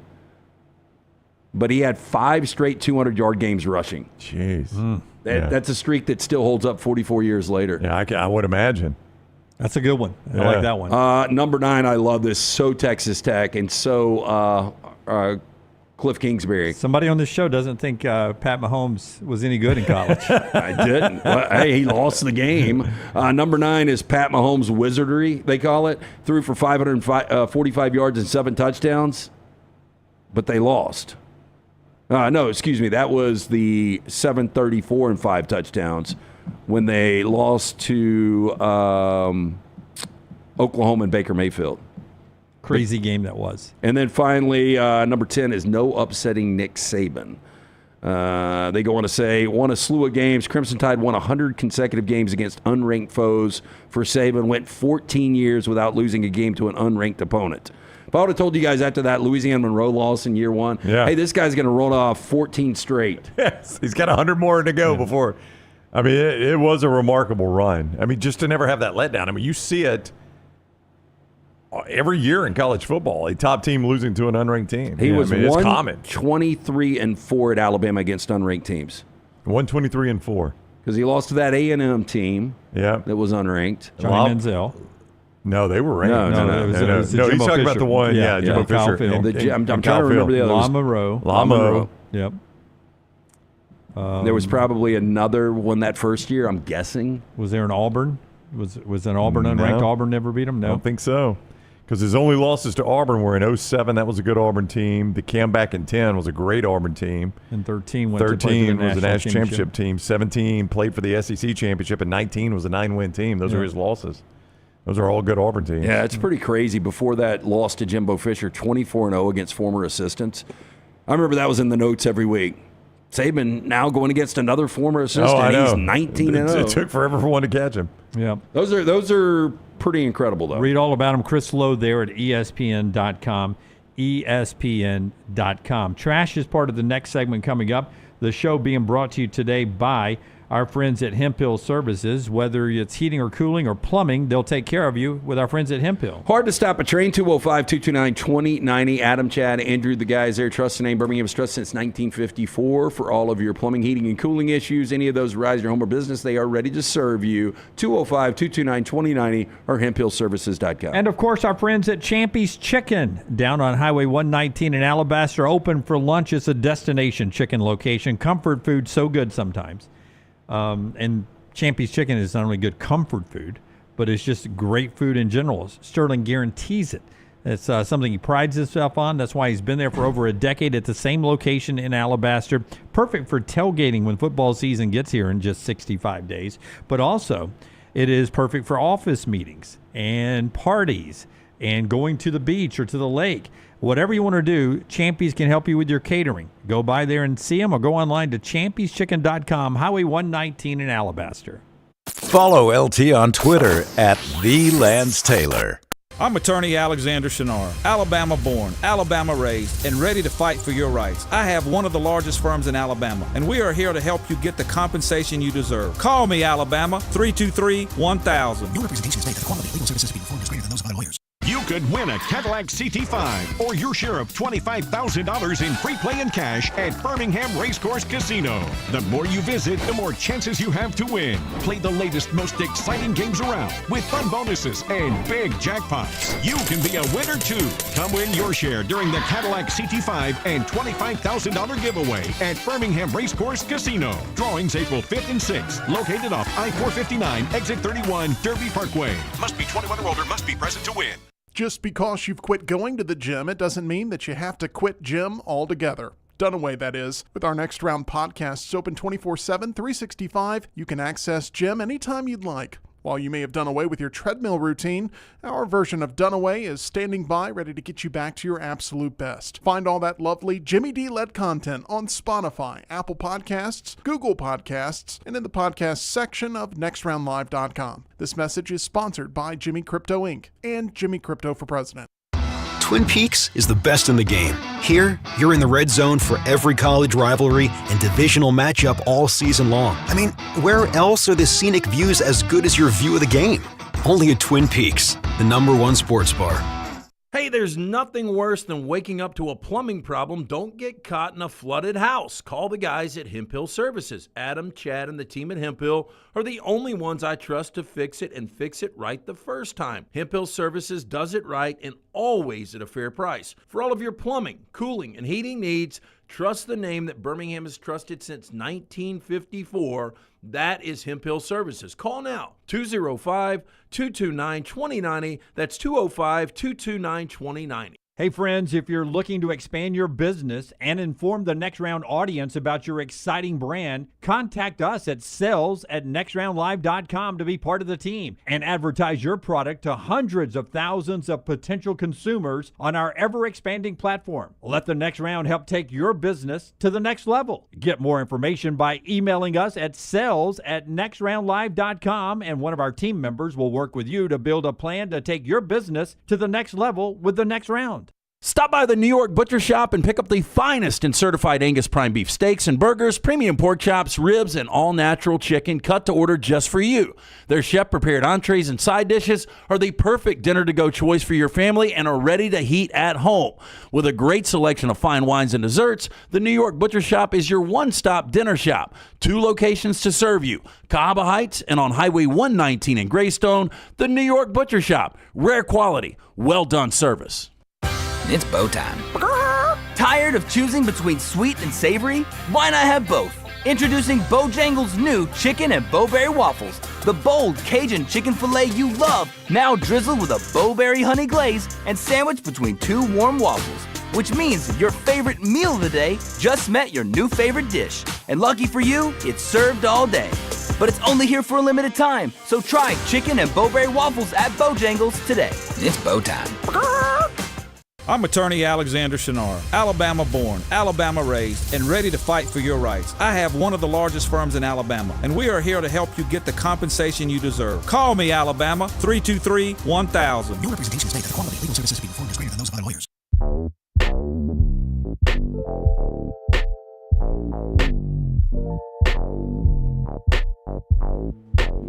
Back with you on the next round. Michelson Laser Vision bringing you this part of the show. I'm about to ask a question about the Atlanta Braves.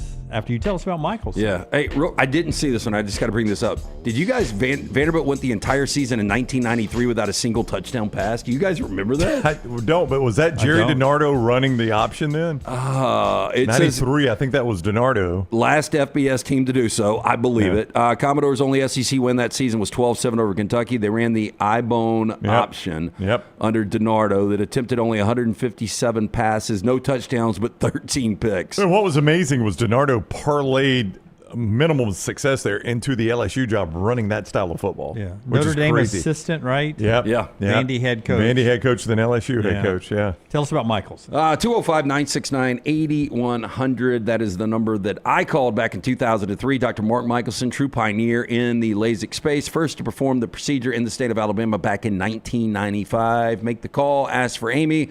Tell her the next round sent you. She's going to hook you up with a hassle-free consultation. 0 to lose to find out if LASIK is right for you. 205-969-8100 or michelsonlaservision.com. Truthfully, I was saving this story for the Braves after they lost the first 2 games of the series to the Mets. But they beat the Mets for the first 2 games. So I'll ask you if it has changed your thoughts on whether the Braves should be buyers or sellers at the deadline here. I walked through the lobby earlier, and EG was sitting out there. And they've got the pennant race coming up later today. 12:15. She and Ush at 12:15. You can watch that on our platforms here. Set your alerts. And all she said was not even, "Hey, Brown. What's up, Brown? You having a good day, Brown?" I don't want to be sellers. Yeah, that's all she said. Nobody wants to be sellers. I don't want to be sellers. I brought it up at poker the other night with Blake, plays poker with us, who's also a huge Braves fan. And because at that point the Braves were losing, we were watching the Mets in the game 1 of that series, and the Braves came back and won. And I was like, this is a big series on whether you guys are going to be buyers or sellers.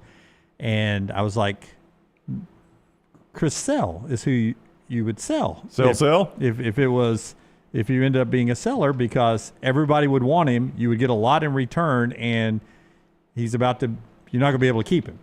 So he'd be the guy you'd get rid of. Oh. Yeah, if I'm a contender at the deadline, Chris Sell is a World Series. I mean, anybody. World Series different maker. Skeens and Sell, best pitchers right now, probably in the National League. And Skeens is off the board. Apparently, they're not gonna relinquish him. But boy, there would be a huge market for Sell.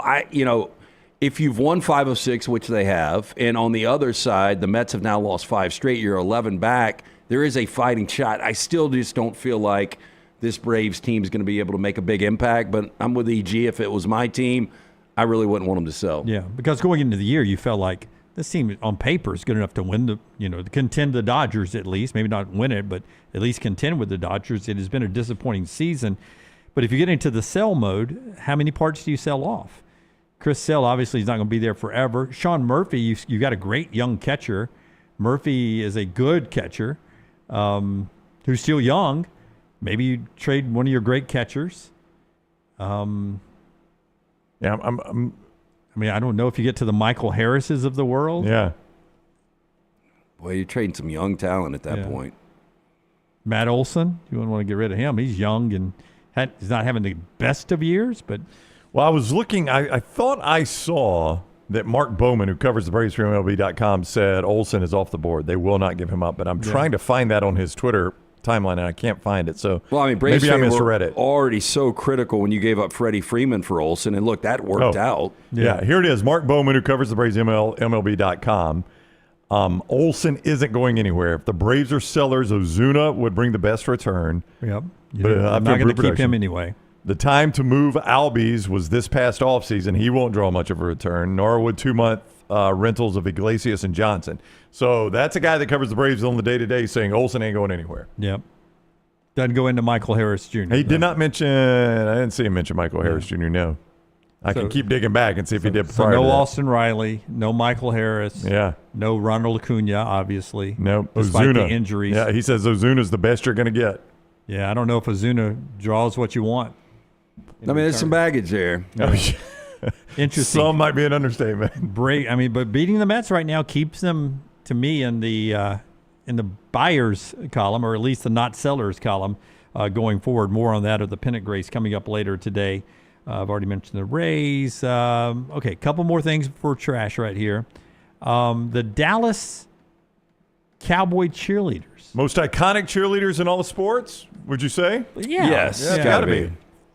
Gets a 400% pay raise for this upcoming season. How about them Cowboys? Tells me they don't make much. I knew a girl that was a cheerleader for the Buffalo Bills, and I think they made like $65 a game. Yeah, I was going to say. So has this gone from like $100 to $400? Yeah. Cowboys cheerleaders make $15 an hour on game day. That is now up to $75 an hour. I wonder in Dallas, though, I would imagine the Cowboys cheerleaders do public appearances. Oh, a ton. All of them. $500 an appearance. Oh, okay. Okay. That's where you make your money. Yeah. Everybody's got another full-time job. Oh, sure they obviously. do. But, yeah, those appearances, that can be lucrative. This is a good angle for these girls to be able to find somebody in the Dallas area that is one of these oil guys. Yeah. Yep. But I also would imagine I signed something that I can't show up somewhere on my own in my Cowboys cheerleaders outfit and cash that check. It's got to be run through the organization. Yeah. Can't get naked with the players. Roughly about $300 a game day, right? 4 hours. Maybe it's a 5-hour shift. Maybe it's 6 hours. I don't know, but it's probably 5 or 6. Yeah. So, but they're getting a raise from that. From $15 to $75. So $75. Say it's a 6-hour day on Sunday. Yeah. So now you're talking $450, basically $500 on a game day. $500 for 8 games. So I mean, you're going to take down $4,000. Yep, and then some public appearances. I mean, that's year round though. That's year round. I wonder, if you can make it extra, probably what, $6,000 to $10,000. Yep. Aside from your normal, 9 to 5 job as a Cowboys cheerleader, but it's a heck of a commitment. Like you've seen, they do a TV show on the tryouts for it. We worked with a girl that tried out for the Titans. Multiple times, yeah. Oh, I didn't know we worked with a girl that tried out for the Titans. And then Forrester on this developing video. Forrester always keeps his eye on videos that are out there. Forrester, before we get to trash, what do you have for us on the back row there? Apparently, I did not know that Adrian Peterson was a big poker player, but apparently Adrian Peterson's a big poker player. Yeah. And there was a bit of an incident at AP's game recently.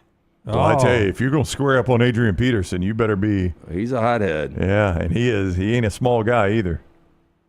So he's at a poker room. There was a guy that wanted to do that to me in Cherokee when I bounced him 3 straight times. He'd rebuy and come back. Well, I was about to ask. Hey, do y'all ever get into that at Melton's like that? Yeah, I was going to ask. Melton this past week was talking smack to me, called clock on me making a decision one time. Nobody calls clock. Was he really frustrated? I think he's just trying to get under my nerves. I'm an easy pickings when I'm trying. Really? The game moves so fast. I don't have a great mind. And Milton's a beautiful mind. When it comes to poker, he can read everything, see everything quickly, quick decisions. Dude's hanging pretty good with Peterson. Yeah, I mean, Peterson didn't run him down. Yeah, the TMZ article says Peterson tells us he and one of his buddies were involved in a disagreement while at a gaming table, and one thing led to another. Yeah. Did you guys see the video in the casino recently? And this dude is big, and he gets up, and they're barking back and forth, and guy tries to separate them. Guy comes up and just lands one right on the button, and he's out cold. And one and done. Yeah, he's probably 320, the guy that gets knocked out. But it's at a casino, big casino, yeah. That from TMZ Sports. Go read all the details of everything going on in the world at TMZ. That gets us to trash, brought to you by Dr. B today in part. Dr. B, changing Brown and LT's hair for the better. I was corresponding with Dr. B yesterday. Absolute best in the business. Look, if you're starting to thin out, this can happen to you at any point, whether you're in your 20s, 30s, 40s, 50s, whenever it happens. Make sure you're preemptive. Make sure you maintain and even grow some back. You can do it with Dr. Beckenstein, 205-319-0316. Tell them the next round sent you. T3hair.net for more information. T3's got that new test. It's easy, painless, affordable, takes 4 seconds to perform. It's going to show which medicines and compounds will specifically work for your hair loss. There are over 10 categories of agents they use, knowing they will work for you. They will custom compound these agents for you in pill or topical form. You pick and choose which agents you want. Men and women ordering Hims, other products online, don't even know if they work. Stop wasting your money in critical time while you're losing hair on treatments that aren't working for you. Come see Dr. B and find out what will work for you. 205-319-0316 or T3hair.net.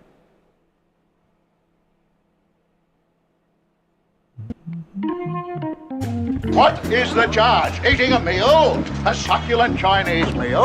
Oh, that's a nice headlock, sir. Oh, right there. Ah, yes. I see that you know your judo well. Get your hand off my penis! LT's Trash is presented by Bud Light. Boy, these weeks fly by. It is already Thursday. People heading to the lake, the beach. Make sure you pick up some delicious Bud Light. Easy to drink, easy to enjoy. So I came across this story yesterday. Have you guys ever heard of a black iceberg? You know, I have not. Like, is that dirty ice? What makes it black? I want to say it's an iceberg after an oil spill. It's very ominous looking at this thing. Mm-hmm. But a sailor recently spotted a rare black iceberg off the coast of Labrador, Canada. Well, Tyler, you can Google this if you want, or try to pull the image. Now, a sailor recently spotted this. According to experts, the iceberg could be up to 100,000 years old. Huh. Now, possible reasons for the unique coloration include volcanic soot, ash from a meteor strike, and debris collected during the iceberg's journey across the sea. I mean, it is odd looking. That's not it. Oh, well, that is black. That's a Tyler's dirty one. defense. Is that it? Yeah. Okay. Yeah, it's like a black rock just floating in the ocean. Now, maybe this is what got the Titanic. They couldn't see it? Yeah. Well, that's true. I mean, at night, how are you going to see that? Yeah, you can't see a black one at night. Yeah. Anyway, I thought that was kind of cool. Those two old boys were standing up in the crow's nest there watching for it. Couldn't see it.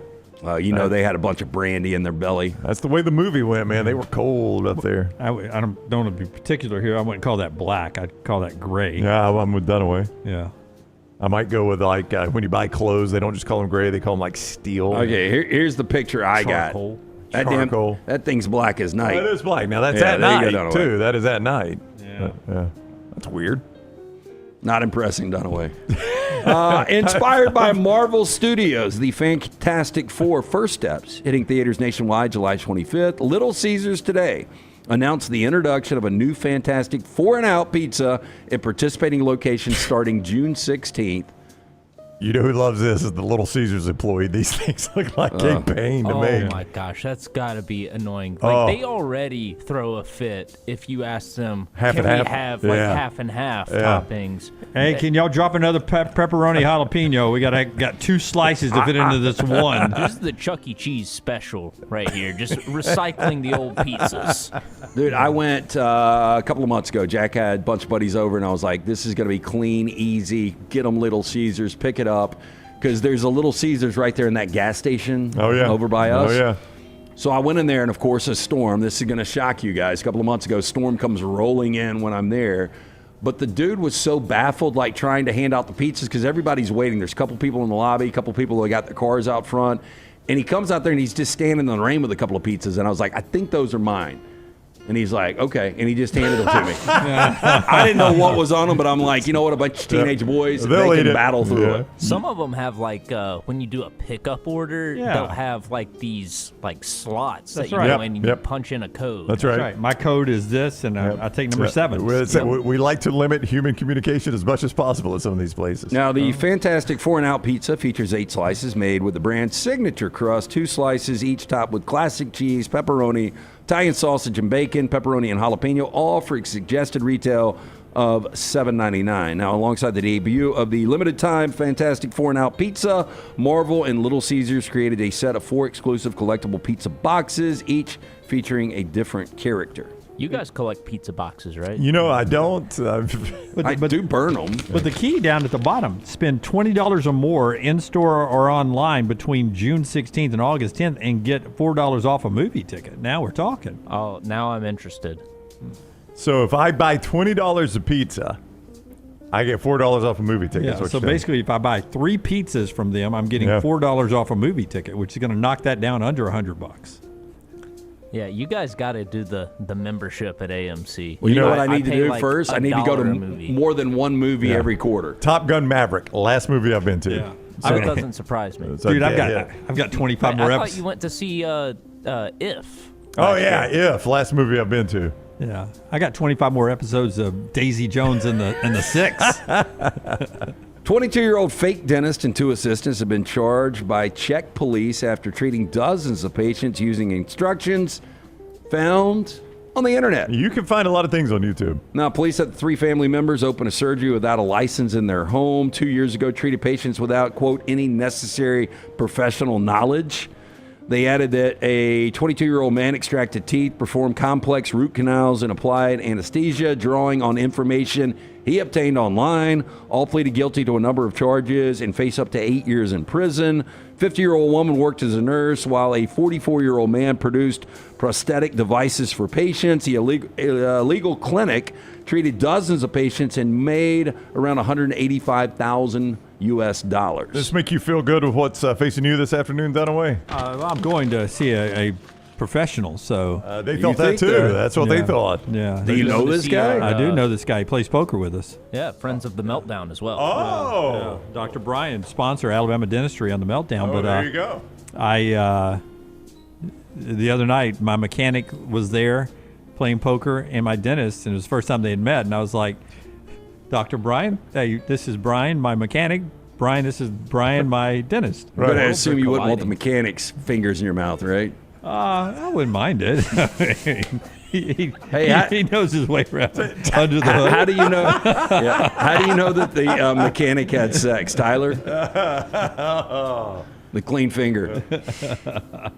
Do you guys like mangoes? I love mangoes. I like mangoes. Yeah, you guys like mayonnaise? One of my good friends, Sam Mango. Yeah, I saw him not long ago. He told me to tell you hello. I saw him at Trampled by Tacos. Yeah, he was at Trampled by Tacos. The last time he sent me a picture holding a Next Round T-shirt. That's right. Yeah, that's where I saw him. I gave him a T-shirt. Mango, very, very underrated. Just not out in the mainstream a lot. You don't get a lot of it. Used to love them. Mango margarita can be good if it's not too sweet. I was going to say, most of the time I consume mango, it's just a added flavoring in something. Yeah. Oh, I don't think I ever just eat a mango. In fact, I don't know if Maggie has made it since we sold our house. So since we, in the Next Round format, right, which coincided with me selling my house, we used to do mango salsa all the time. Oh, mango salsa is good. Yeah, it was unbelievable. Yeah, unbelievable. She would make it, or you at home make it. Yeah, really, it was unbelievable. It still blows me away, and I think a lot of it was location. But Casino Superior closing,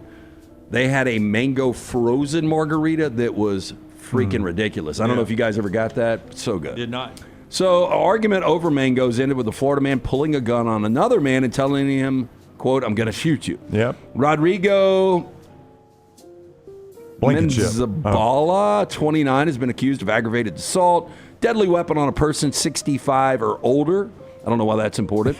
After getting into a fight with another man who was picking mangoes off a tree. So if I get assaulted at age 64, it's a more inflated charge. It's different charges if it's unless I'm at 65. No, but if you actually assault somebody 65 or older, it's a heavier charge. It's a hate crime. Excuse me, sir. Help people. How old are you, sir?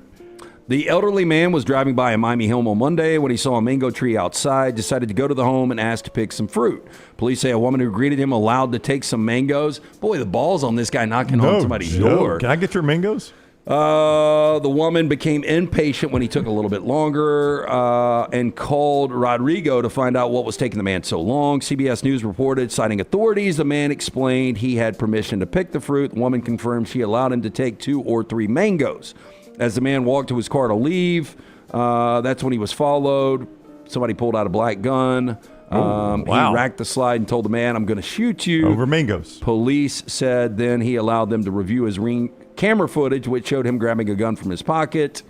He has been charged with assault. Over mango. Mangoes are good. I'm not getting in a gunfight over one. But I can see now, you got a mango tree. It's that time of year, and people knock on your door. That piss me off, man. I'd be like, no, thank you. We used to take plums. They're my mangoes. We used to take plums. There was a house on number 14 at Indian Oaks Golf Club that had a plum tree right on the edge of their yard, and we'd pick some plums off and eat those. I didn't think they cared. Honeysuckles is about the only thing we did. Honeysuckle. One of the first times I was ever apprehended was stealing green plums off a lady's tree. Wow, I didn't know I could go to jail for it. Yeah, we were like 3rd grade. We were just playing golf. David Hill's house. We were in our tidy whities. We were camping out in his backyard. We were like 3rd, 4th grade, and I mean, we stripped those trees. Okay. Completely. Wait, and y'all just run around with just tidy whiteys on? Yeah, tidy whities. Lord of the Flies. Stripped my God. I mean, it was like 2 in the morning, 3 in the morning in our tidy whities, and we pulled all the No wonder you have so much Plus, trauma. We pulled up a whole. No wonder the cops showed up. It's 2 or 3 in the morning. You got a bunch of people. Yeah, I would go in arrest their your parents. tidy whities. 911, what's your emergency? Well, where do I start? I mean, a whole those big old brown garbage sacks. I mean, not garbage, grocery sacks. Bags, yeah. We filled a whole one of those up, and we're just eating them. Yeah. No, that would be terrifying if you looked out of your window at 2 in the morning and you see a bunch of boys. There's probably 3 or 4 fourth graders, probably 5th graders, somewhere around there. Pre-puberty. Right, that's right, yeah. Yeah. Tidy whities weren't showing anything. Yeah, no. They're basically poor person's underoos. Yeah, that's right.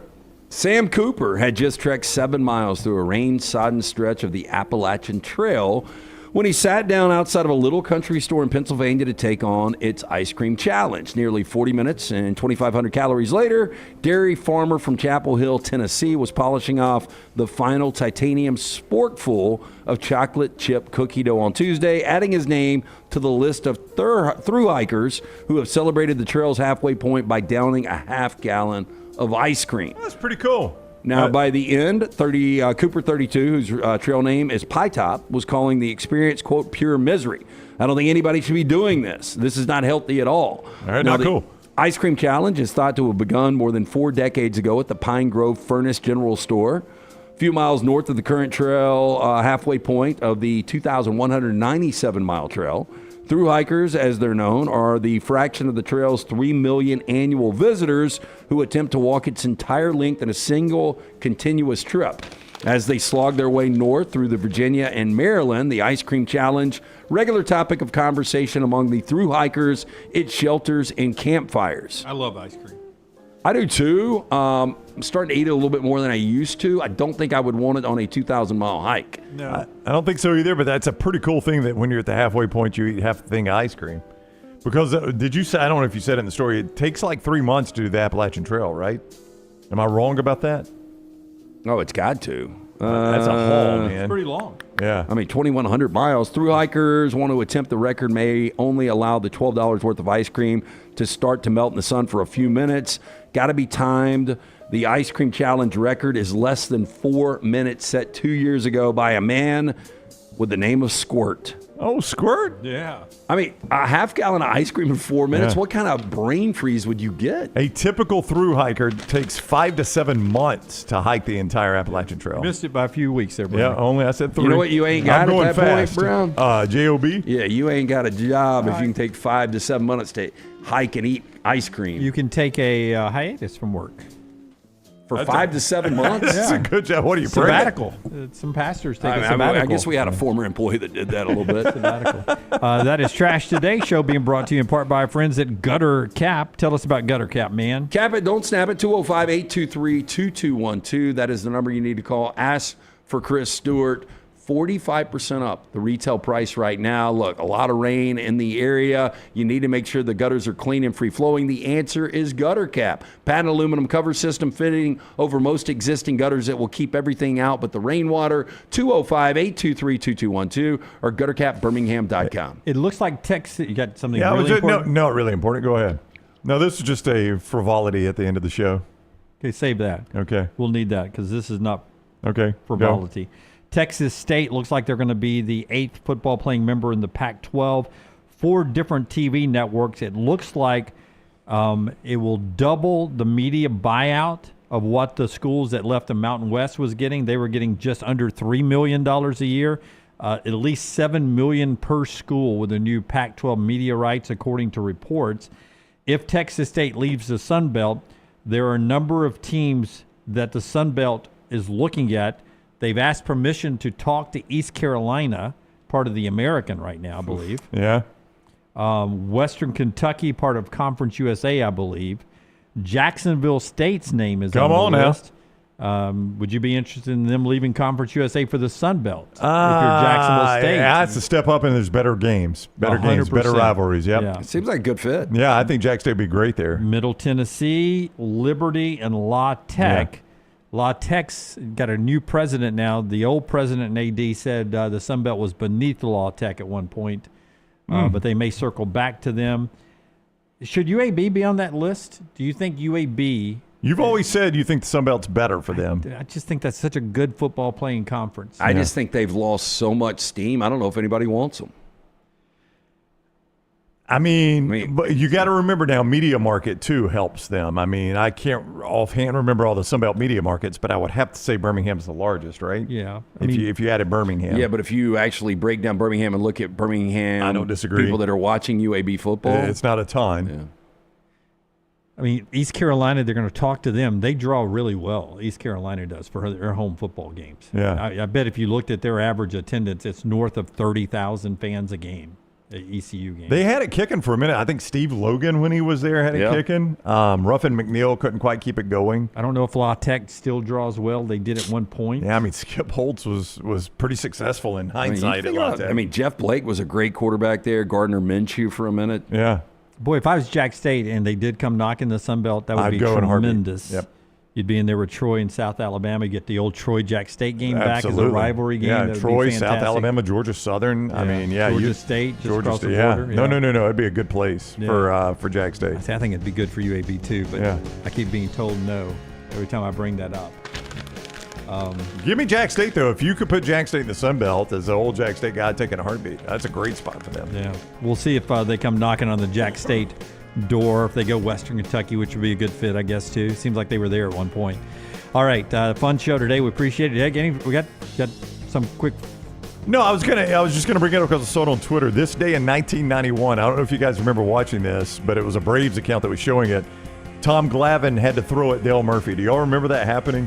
Dale Murphy had left and gone to the Rockies? The Phillies. Dale Murphy was on the Phillies, and I can't remember what happened the previous inning, but Murphy was the next guy up, and Glavine had to go hit him, and it took him 4 pitches to hit him. Glavine felt so bad about it. Yeah, he felt so bad about it. He was trying not to hit him hard. It took him 4 pitches to finally get it done. That was this day in 1991. It was a big deal back then.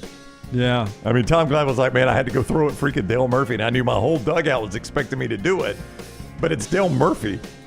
Yeah. Braves royalty. Yeah, I would have told him going out of the dugout, guys, I'm going to hit the guy after Murphy. That's right, Walking Murphy. Yeah, I don't know who that is, but I'm going to hit the guy after Murphy. But it can't be worse. Yeah, you see, Murphy's number is going to be out there someday.